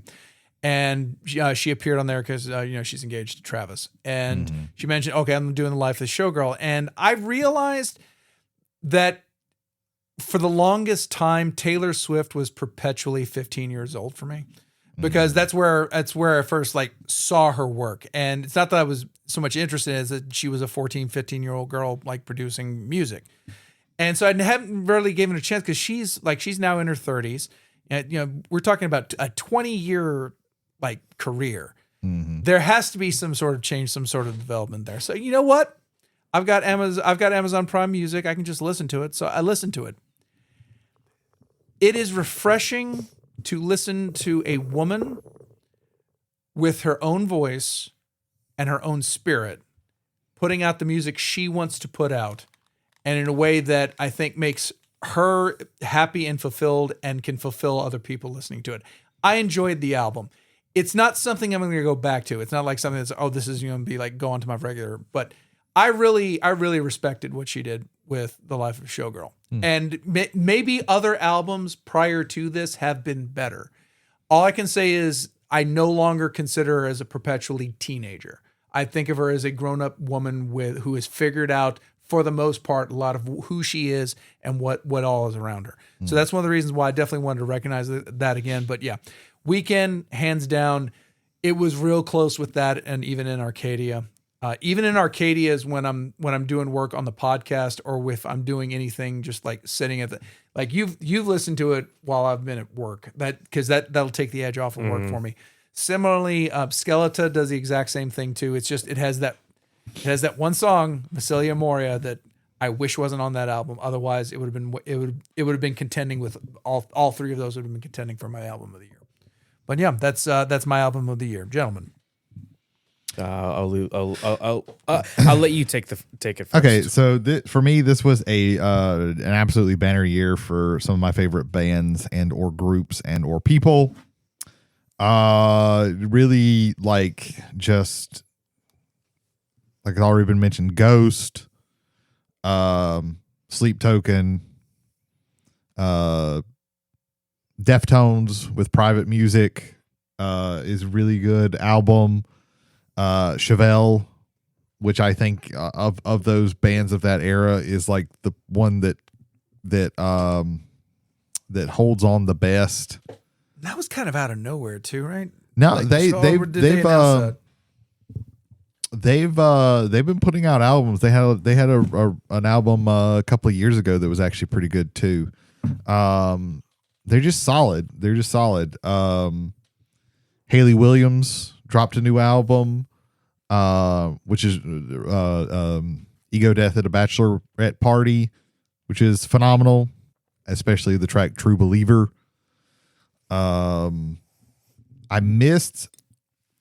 haven't gotten a chance. There's a couple of my other favorite bands that I have not gotten to. Florence and the Machine dropped a new album. I had been listening to the singles of it that have been coming out. But I realized, but when I was looking through records in Books-A-Billion yesterday, I was like, oh shit, this is out. Well, I got to listen to this sometime. But I will be honest, the last couple of Florence and the Machine albums, I've really liked the singles, and then the album just hasn't done it for me. But I still love the band. And then Rise Against, I've completely missed their new album, but I've also heard that it is not that good, which makes me sad because I love Rise Against. Like I said, with Sleep Token, even in Arcadia, it's a phenomenal album. Not my album of the year. My album of the year goes to my other favorite band, and that's Coheed and Cambria. Vaxis 3, Father of Make Believe. This is their best album since No World for Tomorrow, which was like their fourth album. Fourth album. And this is like their 10th album. So like and their other albums have been good. The last album was not as good to me, but this is just, I sit and listen to this album and I was just like, oh fuck, I like this song. And then I go to the next one. Oh fuck, I like this song. Even the song that people don't like, Blindside Study, I like it. It doesn't overstay its welcome, but it is abrasive. They even went back, like some of the, like going back to some of their more traditional things that they would do in an album, or callbacks to different songs, are just so cool. They used to often do these little, interstitial is the wrong word, but like these little suites almost, where like this section of the album would be named something 1, 2, 3, 4, and then it'd have like a sub name and stuff like this. And the one that ends this, the Continuum, that four track run is phenomenal. Welcome to Forever, Mr. Nobody, The Flood, Tethered Together, So It Goes. Yeah, I would say like listen to those songs. Further in the Beginning, Goodbye Sunshine, and Searching for Tomorrow are phenomenal. Like it's just like the whole album is just like reignited my love of Coheed and Cambria, and not saying that like I stopped loving them, but I like they did fall a little bit, and this kind of reignited it. So that's far and away my album of the year. I loved Even in Arcadia, but it kind of I didn't connect with the end of the album as much as I connected with the entirety of like the kind of, I don't want to say they lost me, but you know it just wasn't, the end of the album is not as strong as other parts of the album. Yeah. I do want to throw in just that my song of the year though is Even in Arcadia. That song, I don't know if Jay was going to do this, but that song fucking does it for me. That song is phenomenal. The imagery and the wordplay in that song, for just being something so simple, and it's out of that kind of format that Sleep Token has done, where it's like we're gonna throw in like 3 or 4 different genres in a song. They kind of eschew that, and it's just like I could listen to that song like over and over and over and over and over again. That song, Peacefield, and there was another song that I heard this year. Oh, I'm blanking on it. But my winner is a bit of a cheat. It is 2 songs, but the way The Weeknd weaves his songs together, particularly in the early part of Hurry Up Tomorrow, is they fall into one another. And so mine is Baptized in Fear Going into Open Hearts, is just one of the best, like just sit down, just listening to music, because it starts with this kind of like, it's this story of him like almost drowning in a bathtub because the rest of his body was paralyzed. Mm-hmm. And then it goes into Open Hearts, where he's like thinking about like life and love and things like that. Just it's an absolutely amazing just movement. And so like that would, if I had to pick one out of that, I think I would go with Baptized in Fear, but the 2 together are just absolutely incredible. Mm-hmm. But yeah, Peacefield, I got to listen to that on a tower of Marshall stacks, and the way that child's voice kind of comes in, and then the choir, and then it goes from that into a rock and roll song. Yeah. Fucking amazing. Even in Arcadia, like to me, I wish they had done a video of it, but I think because of the length of the song, but what it lacks in like a long song, it makes up for with impact from start to finish. So yeah, like even in Arcadia just hits me every time. It's a short song that you beg for more. I want to hear so much more of that song, and I'm sad every time it ends. Like it's that good of a song to me. Ethan, song for you this year. And album. We kind of skipped around. Oh yeah, you can do both. Shit. No worries. They're all gonna be in the same answer. Okay. Even in Arcadia is an absolute fantastic album that I very much loved the moment I started listening to it. I still listen to it to this day. Although my song of the year is Damocles. The first time I listened to it, it stuck with me, and to where I found myself like listening to it on repeat, and I can't really explain why, but it's my favorite. I do want to shout out that I recently watched a thing. I watched somebody reacting to it, but it was like a drum guy, and he doesn't really pause very much, so it was pretty much like I watched it. The drummer of Sleep Token was recently at this like this thing in France, and he just played like he did a set where it was just like him, and they played the music, and then he did the drum parts. So if you want to get like a really good look at like how he plays the drums on some of the songs, it's really cool.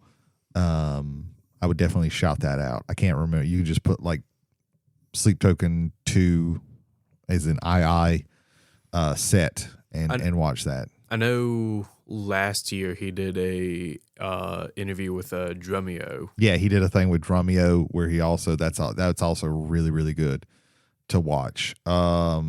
I watched that whole thing, but yeah, shout that out. Very nice. That and the Chad Smith drumming video I constantly watch. Oh, yeah, I love Drumeo. I love Drumeo a lot, and I don't know shit about drums or music for that matter. It's all magic.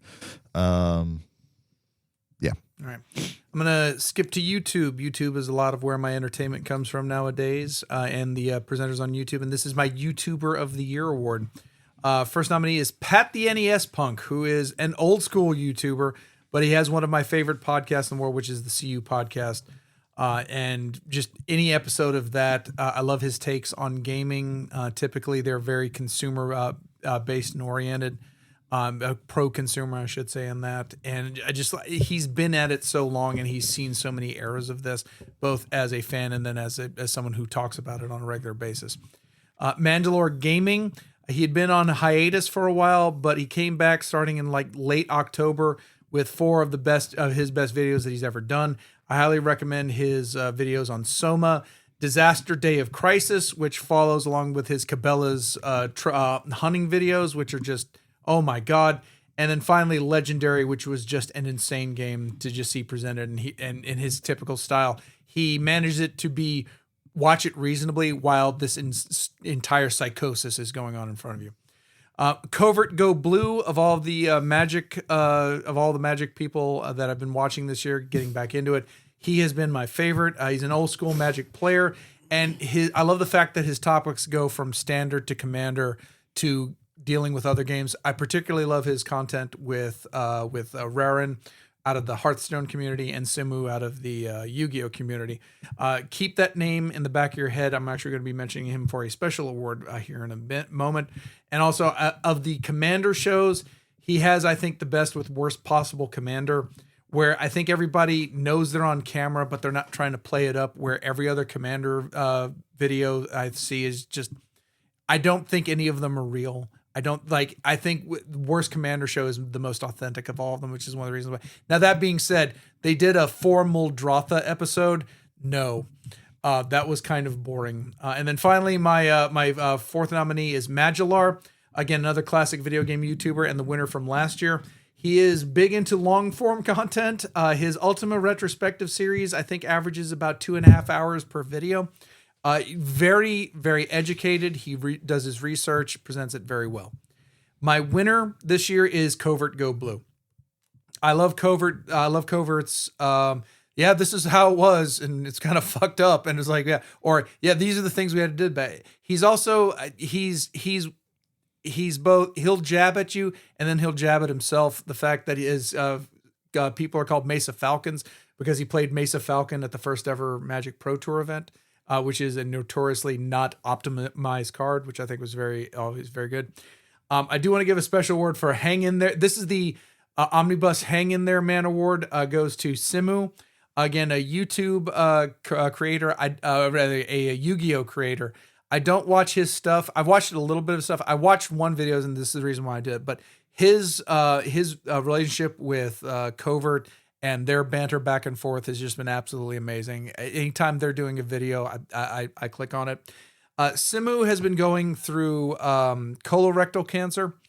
And a whole bunch of other medical issues from that. And for him to keep up the schedule he has with his own channel and doing stuff with Raren and with Covert Go Blue, I wish him all the best in the world. Sir, if you ever hear this, I want you to know that you made your work with Covert and just you fighting, like, that has made like my 2025 livable. Like, you just being able to go through that. And so I wish you all the best, man. I hope you come out of this, and God bless you, brother. But you get the hang in there award from here. But not to be maudlin on that, but I did want to point that out because he's genuinely, I feel, a good human being, a funny human being, and can talk about Magic even though it's not his forte, but with this lens of Yu-Gi-Oh and coming from that, which I think has been great for me getting back in to see. Okay, this is an outsider perspective. I've been kind of on the outside. I'm kind of coming back in. So. All the best in the world. And again, Covert Go Blue, thank you for being my favorite YouTuber of the year, brother. Yeah. Anything YouTube-wise from y'all? Yeah, for me, I don't usually do like a best YouTuber of the year or anything like that because I watch a lot of it and it's hard to keep, a remembrance of like everything. But so I usually try and shout out people that I have discovered this year or started really like watching. There's two that I remember, and because I don't have my notes with me, I'm probably going to leave somebody by the wayside. But the two that I want to talk about are Sarah Spaceman. She's great. She is a cosplayer. She's like a professional cosplayer who goes to cosplay competitions and does a lot of this. I'm not a cosplayer, and like I don't care much about like watching somebody like create a cosplay or anything like that. Hearing about it is kind of interesting when she talks about it. But a lot of what I watch is like her, like, okay, I went to this convention and this is what happened. She makes it interesting. She's good at it. I like my favorite. I remember her. I knew the name. I'm sorry for interrupting. My favorite things that she's done is like her friends go to this really cool looking Renaissance fair in North Carolina that looks great and makes me want to go there. But she also I don't know if she's gotten married. I don't follow these people super close. But I don't know if she's gotten married or is getting married. But she did a whole thing of her designing her wedding dress. Which was actually really interesting. So even when she does like here's what I had to do and everything, I think she makes it interesting. She did a kind of a longer video about this like reality cosplay show, the competition so like if you're interested in cosplay, you probably already know her, to be quite honest, but if you're interested in cosplay and you don't know her, I would definitely check her out because I like her. Like, even though I'm not super interested in cosplay, like she makes it interesting in the way she talks about like going to these conventions and things like that. I just like listening to her talk about things like that. The other one I want to shout out is a channel called Retrovania. This is a guy, he usually just does like a shorter kind of themed video, 15, 20 minutes of like, he picks the theme and he just talks about some games, some older games to talk about. And he usually is around that Sega Genesis or Super NES. That's where most of his stuff. Like he'll pick some games and talk about like, here's the positives, here's the things that I didn't like, here's the things that I liked. And he just has this kind of matter of fact way of talking about them that is really that I really like. And it is good because like that's Super NES is the era where like I remember like really getting in. Of course, like I played some older stuff a lot, but that's when I like my first gaming system was the Genesis. You know, my brother had a Super NES. So like that's very nostalgic with that. And I like the way that he talks about the stuff. He'll talk about like, okay, yeah, this one might be one that you want to try and find, or this one kind of sucks. Please stay away from this. And he's not like super charismatic. It's really weird, but I do enjoy his stuff. And I can't remember if this is a guy that I started following. I've just thought of another one now that I want to mention because I don't think I've ever talked about him. But Matt McMuscles. My favorite thing that he does is he does a series called The Worst Fighting Game Ever, where he tries to find like the worst fighting game, and he'll go through and break down. He's the What Happened guy, right? Yeah. I sometimes watch those videos. The main thing that I watch from him, and sometimes he'll do a tier list video. He does a whole lot of different things. But the main thing that I watch from him is the worst fighting game ever. I really love how he does those, the way he breaks it down. So I want to shout that. I think I might have started watching his stuff the year in 2024. I cannot remember, but I'll shout him out because I don't think I've ever talked about him before. But he also does like the What Happened, where sometimes he'll talk about a movie, but it's mostly like a video game that has like that maybe was really big and then nobody talks about or something like that. So he's definitely a good one to shout out. Like I said, I know that there's somebody that I am leaving by the wayside, and that sucks because I do like a lot of I do like the effort that a lot of creators put forth in on YouTube. So, but that's gonna be me for YouTube stuff. Ethan, how about you, brother? For me, it's going to be Markiplier. He is doing a lot of things, not only inside of YouTube, but with producing, directing, and starring in his own movie that's coming out early next year. That's Iron Lung, isn't it? Iron Lung. Yeah.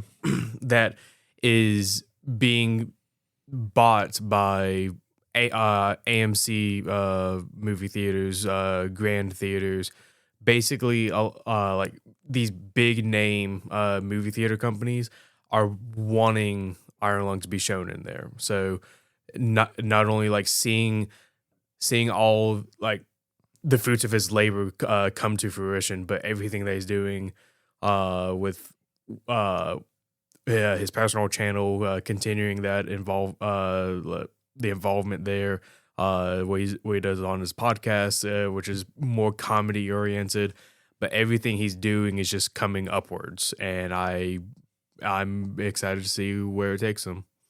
There you go. All right. I have one more category. Does anybody else have some categories they want to get out? I don't have anything else that I can think of. Nothing that immediately comes to mind. All right, we're gonna add on a casual one. This is favorite Magic card of the year. So once again, I forgot about this one. Yeah.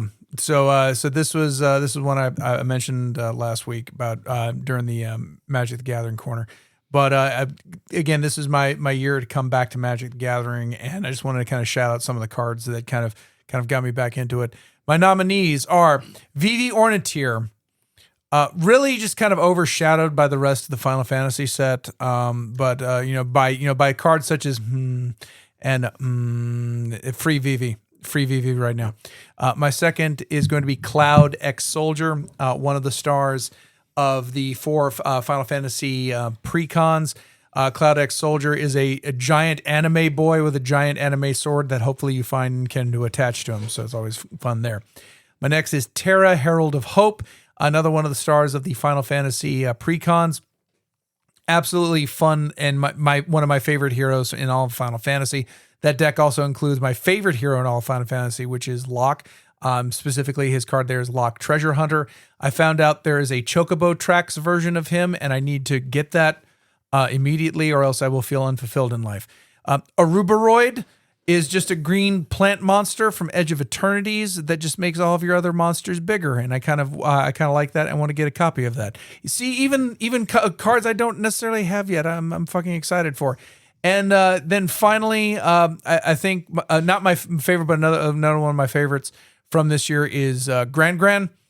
I like the notion of a card that looks like a grandmother and in which powers like one of the most dynamic standard decks that we've had in a while, even though it's in a color that pretty much dominates all the time. My winner is Terra, Herald of Hope, because it's Final Fantasy VI. It's my favorite Final Fantasy. It's very in flavor with what she does, and I'm really happy to be able to kind of play that one, like put that on the board and kind of play with it. So Terra, Herald of Hope is my favorite Magic card of the year. Just off the top of your head, which ones come to mind for y'all? Iroh Grand Lotus. I love it so much I turned it into a deck. Yeah. People won't let me play my deck. Yeah. They're scared of him. No, they won't let you play your commander. The deck can play, just as soon as you put him out, he dies. They're scared of him. Yeah. Why would Why would you be afraid of something that can just flashback fuck all every instant and sorcery you have? No idea. And if they're lessons, it gets even worse. No idea. Yeah. Free Iroh. Brady. Or else Iroh was just going to break himself out. Iroh and Vivi are in the same jail. So I got 3. They're all just basically commanders that I have built. The first one is from Tarkir Dragonstorm, Nerev, Heart of the Storm. Mm-hmm. Is that flying, the blue, green, black? No, this is the Mardu okay. red, white, black. Red, white, black. Okay. Flying 4/5. If a creature you control that entered this turn would deal damage, it deals twice that much damage instead. Yes. This is one of the most fun decks that I have created, and this is also a deck that I didn't have a deck list for that I just made. I just threw shit in there, and sometimes it works really good. Sometimes it works really good. It's really fun to keep copying just an adult red dragon. Oh man, yeah. That deals the one that deals 4 damage. 4 damage each time to each opponent each time it enters, so it's just 8 damage every single time. And you electro duplicate it and you twin flame it. That or maybe even Kiki Jiki? Yeah. Kiki Jiki is in there. Oh fuck yeah. There we go. Yeah, you just create it's just about cloning things that have really good that do damage on ETBs, or giving everything haste so you can just swing out. Like the red go-go. Because it copies something and gives haste to it. So bring it in, and then I can't remember if that's in my deck or not. Okay, but that's a really fun one. I'm a big fan of the keyword haste, so I'm immediately invested in this. Sephiroth, Fabled Soldier. Yeah, this is my mono black aristocrats deck. I really like. Yeah, you can build this one. Besides Sephiroth. Yeah. The rest of the deck is not that expensive, and I think it's very effective. Yeah, he's a part of my Terra deck because I'm kind of looking to do kind of similar things too. And him being 3 strength or 3 power coming out, it means I can just bring him out of the graveyard for it too. So yeah, there's a lot. Yeah, no, I'm excited about that. That's good. Have you gotten the emblem? Yes. Oh man, I love that emblem. And then my third one is Choco, Seeker of Paradise. Because bird is fun. Yes. I really wanted to pull the Choco for you in my Chocobo bundle. Oh, yeah. I've got a full of him. So. He looks so jovial. Yeah, that one's fun because you just run a bunch of birds, and you can also do landfall stuff in landfall. Turns out it's really good. Was it somebody said landfall is I can't remember. It was a funny joke, but I can't remember it. But that's my stuff. Right. I didn't think about I completely forgot about that as a category, but that's kind of cool. It's kind of off the top of the head, and that's more than respectable. One of my favorite cards of the year is Overkill, though. Yeah. Not Commanders. That's just a fun. Yeah. That's just a fun kill spell. just give them negative 9,999. Yeah. It didn't come out this year, but Omnipotence. I always love the idea of, hey, just play everything in your hand. You can't. Well, it came out this year, just didn't first come out this year. Yeah, right. Devastating Onslaught. It's a double X red spell that you make X copy tokens of target creature you control, and they sacrifice at the beginning of the next. They have step. haste, right? Yes. Okay. Yeah. All right. That's cool. So it's just really good to make a lot of hasty creature tokens that sacrifice and get benefits off of creatures sacrificing themselves. I think my favorite set of the year was Tarkir Dragonstorm. I know in hindsight, a lot of people are not as high up on that set, but I really liked it, especially for again, I'm a commander player, so Dragonstorm is a very good set for the things that it is legal in. Mm-hmm. So there's a lot of modern standard eternal format playability. It's Avatar. Avatar is hands down. It thematically, mechanically, everything just flows so naturally to me. I love that it had an actual impact on standard. If you think about it, Final Fantasy had Vivi and Starting Town, and maybe you can say Tifa, in the landfall. But other than that, there wasn't a whole lot in. It did a lot for Commander, particularly the bonus sheet cards. But you actually have a world championship that was won with Avatar cards. Yeah. For me, it's Edge of Eternities because is a good I set. love the idea of spaceship. Not because a little bit because they're spaceships, so it seems kind of off center for a fantasy card game, but with the way they've kind of pushed things, we've had things like Streets of New Capenna, Kamigawa Neon Dynasty, where they've kind of dabbled in those areas outside of just fantasy. You've gone into noir and you've gone into space. I like the station mechanic. I think there's a lot of good they can do with that. It makes me wonder what they're going to do with Star Trek in that regard, but we'll shelve that one right there. But it also had some of I mentioned Aruberoid, but it also Ice Till Explorer, which I've waxed poetically about so many times. I think that makes the entire Hearthhold deck. I think it's an auto include to get it in there. But things like Sothera the Super Void, I want to get a copy of that because that looks like a really cool mono black card. There's another one too. There was a mono white token doubler that had warp that was really good. Exalted Sunborn. Exalted Sunborn was really good. What was that?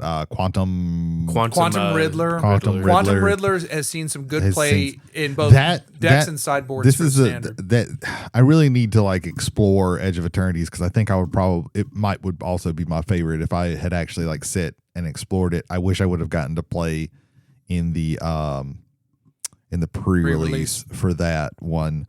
But they woefully underprinted that set, at least for this area. Am I wrong in thinking that? Repeat the question. They woefully underprinted or delivered in the forms of product in this area because I think Edge of Eternity showed up and then just disappeared. Because I haven't seen outside of the Commander decks, I don't remember seeing the boxes anywhere. Or am I crazy in that? The pre-release for Edge of Eternities was red hot. Red hot? Red hot. Okay, so it might have just been that whole weekend. Everything got eaten up.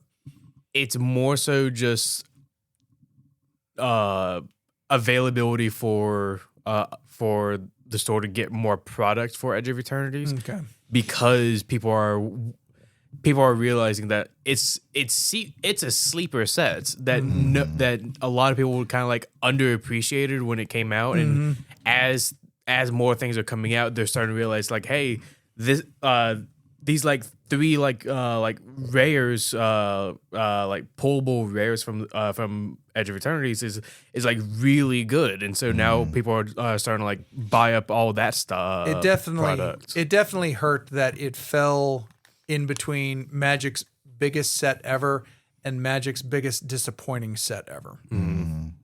Just to kind of be in the shadow of both of those was just crazy. But no, Edge of Eternities, because every every card I see from Edge of Eternities puts a smile on my face. Like it just like the good ones, like obviously the bad cards, but like Ice Till Explorer. Ice Till, yeah. Again, like the Ice Till Explorer 2026. I don't know what country, but pick one. He can be the president of it. I'd be great for it. But that and Evendo and Uthros, like effective reprints of Tolarian Academy and Gaia's Cradle, but with extra stuff that actually works for it. So yeah. All right, ladies and gentlemen, what did you think of the Omni Awards this year? Do you think other things should have won than what we mentioned? Do you think there are things we didn't mention at all that should have been getting recognition? Please leave us a comment if you're listening to us on Spotify, or if not, available at an email at travelersontheomnibus@gmail.com. 48th regular episode of the year. We had 14 rest stops for Magic the Gathering. As far as numbers of regular episodes, we are too short from last year's record of 50. But we put a lot of hours in this year. I wish I had looked at the wrap stats a little bit more as far as what we were doing that, but we had upticks in viewership, we had upticks in engagement from the viewers, and we had upticks in subscriptions this year. So at least for myself, thank you very much for listening to us throughout this entire year. This is our 4th year of doing this, our 4th season of doing this. We're looking to come back in season 5. And just out there, Jody, get well, because we definitely want you back and starting up for season 5 next year. Anything you guys want to leave to the passengers or something like that? I don't have anything. Nothing. We're all a bit tired tonight. Yeah. What do you mean? No, just well wishes in the new year. No, like the tired part. Let me get that energy drink. Fuck. Okay, I see how it is. Just thank you for letting us talk. Yeah, that's just it. There you go. Our thanks to McNarb Gaming in Goshen, Mississippi, for again providing us this wonderful studio space from which we can record this, our podcast, to you, our passengers on the omnibus. Christmas season's coming up. If you're in the local area, they still got some wonderful stuff. They've also got some stuff on clearance from their play it wall for actually very, very good prices. So check those out, absolutely. And they have the run sales, like a different sale, like every day up until Christmas or New Year, Christmas Eve. Yeah, they're going to be closed Christmas Eve and Christmas Day. Yep. So they'll be back open on Tuesday Friday and Friday. We'll be there next. Yeah, their last time's open for that week. But yeah. Yesterday, today was 20% off RPG accessories, so dice and stuff like that. So that's pretty cool. But also they have Secret Lair PlayStation stuff that was on the wall there as well. And so if you didn't get a chance, you might get a chance here. And also, they've got the Final Fantasy scene boxes. And coming soon, we will be getting more of the Avatar Commander bundles. Yeah. Which we're going to be excited to get that in. So once more around the table for the final time this year, my name is James McCarthy. I'm Brady Davis. I'm Ethan Skinner. For our erstwhile friend Jody Kite, I hate Pet Rocks and E.T. But that's it for this year, ladies and gentlemen. Thanks for stopping by and enjoying the ride. Have a good one. My apologies for getting maudlin there at the end. Just 4 seasons. I'm not even talking like a diner club or anything. Just straight up podcast, 4 seasons.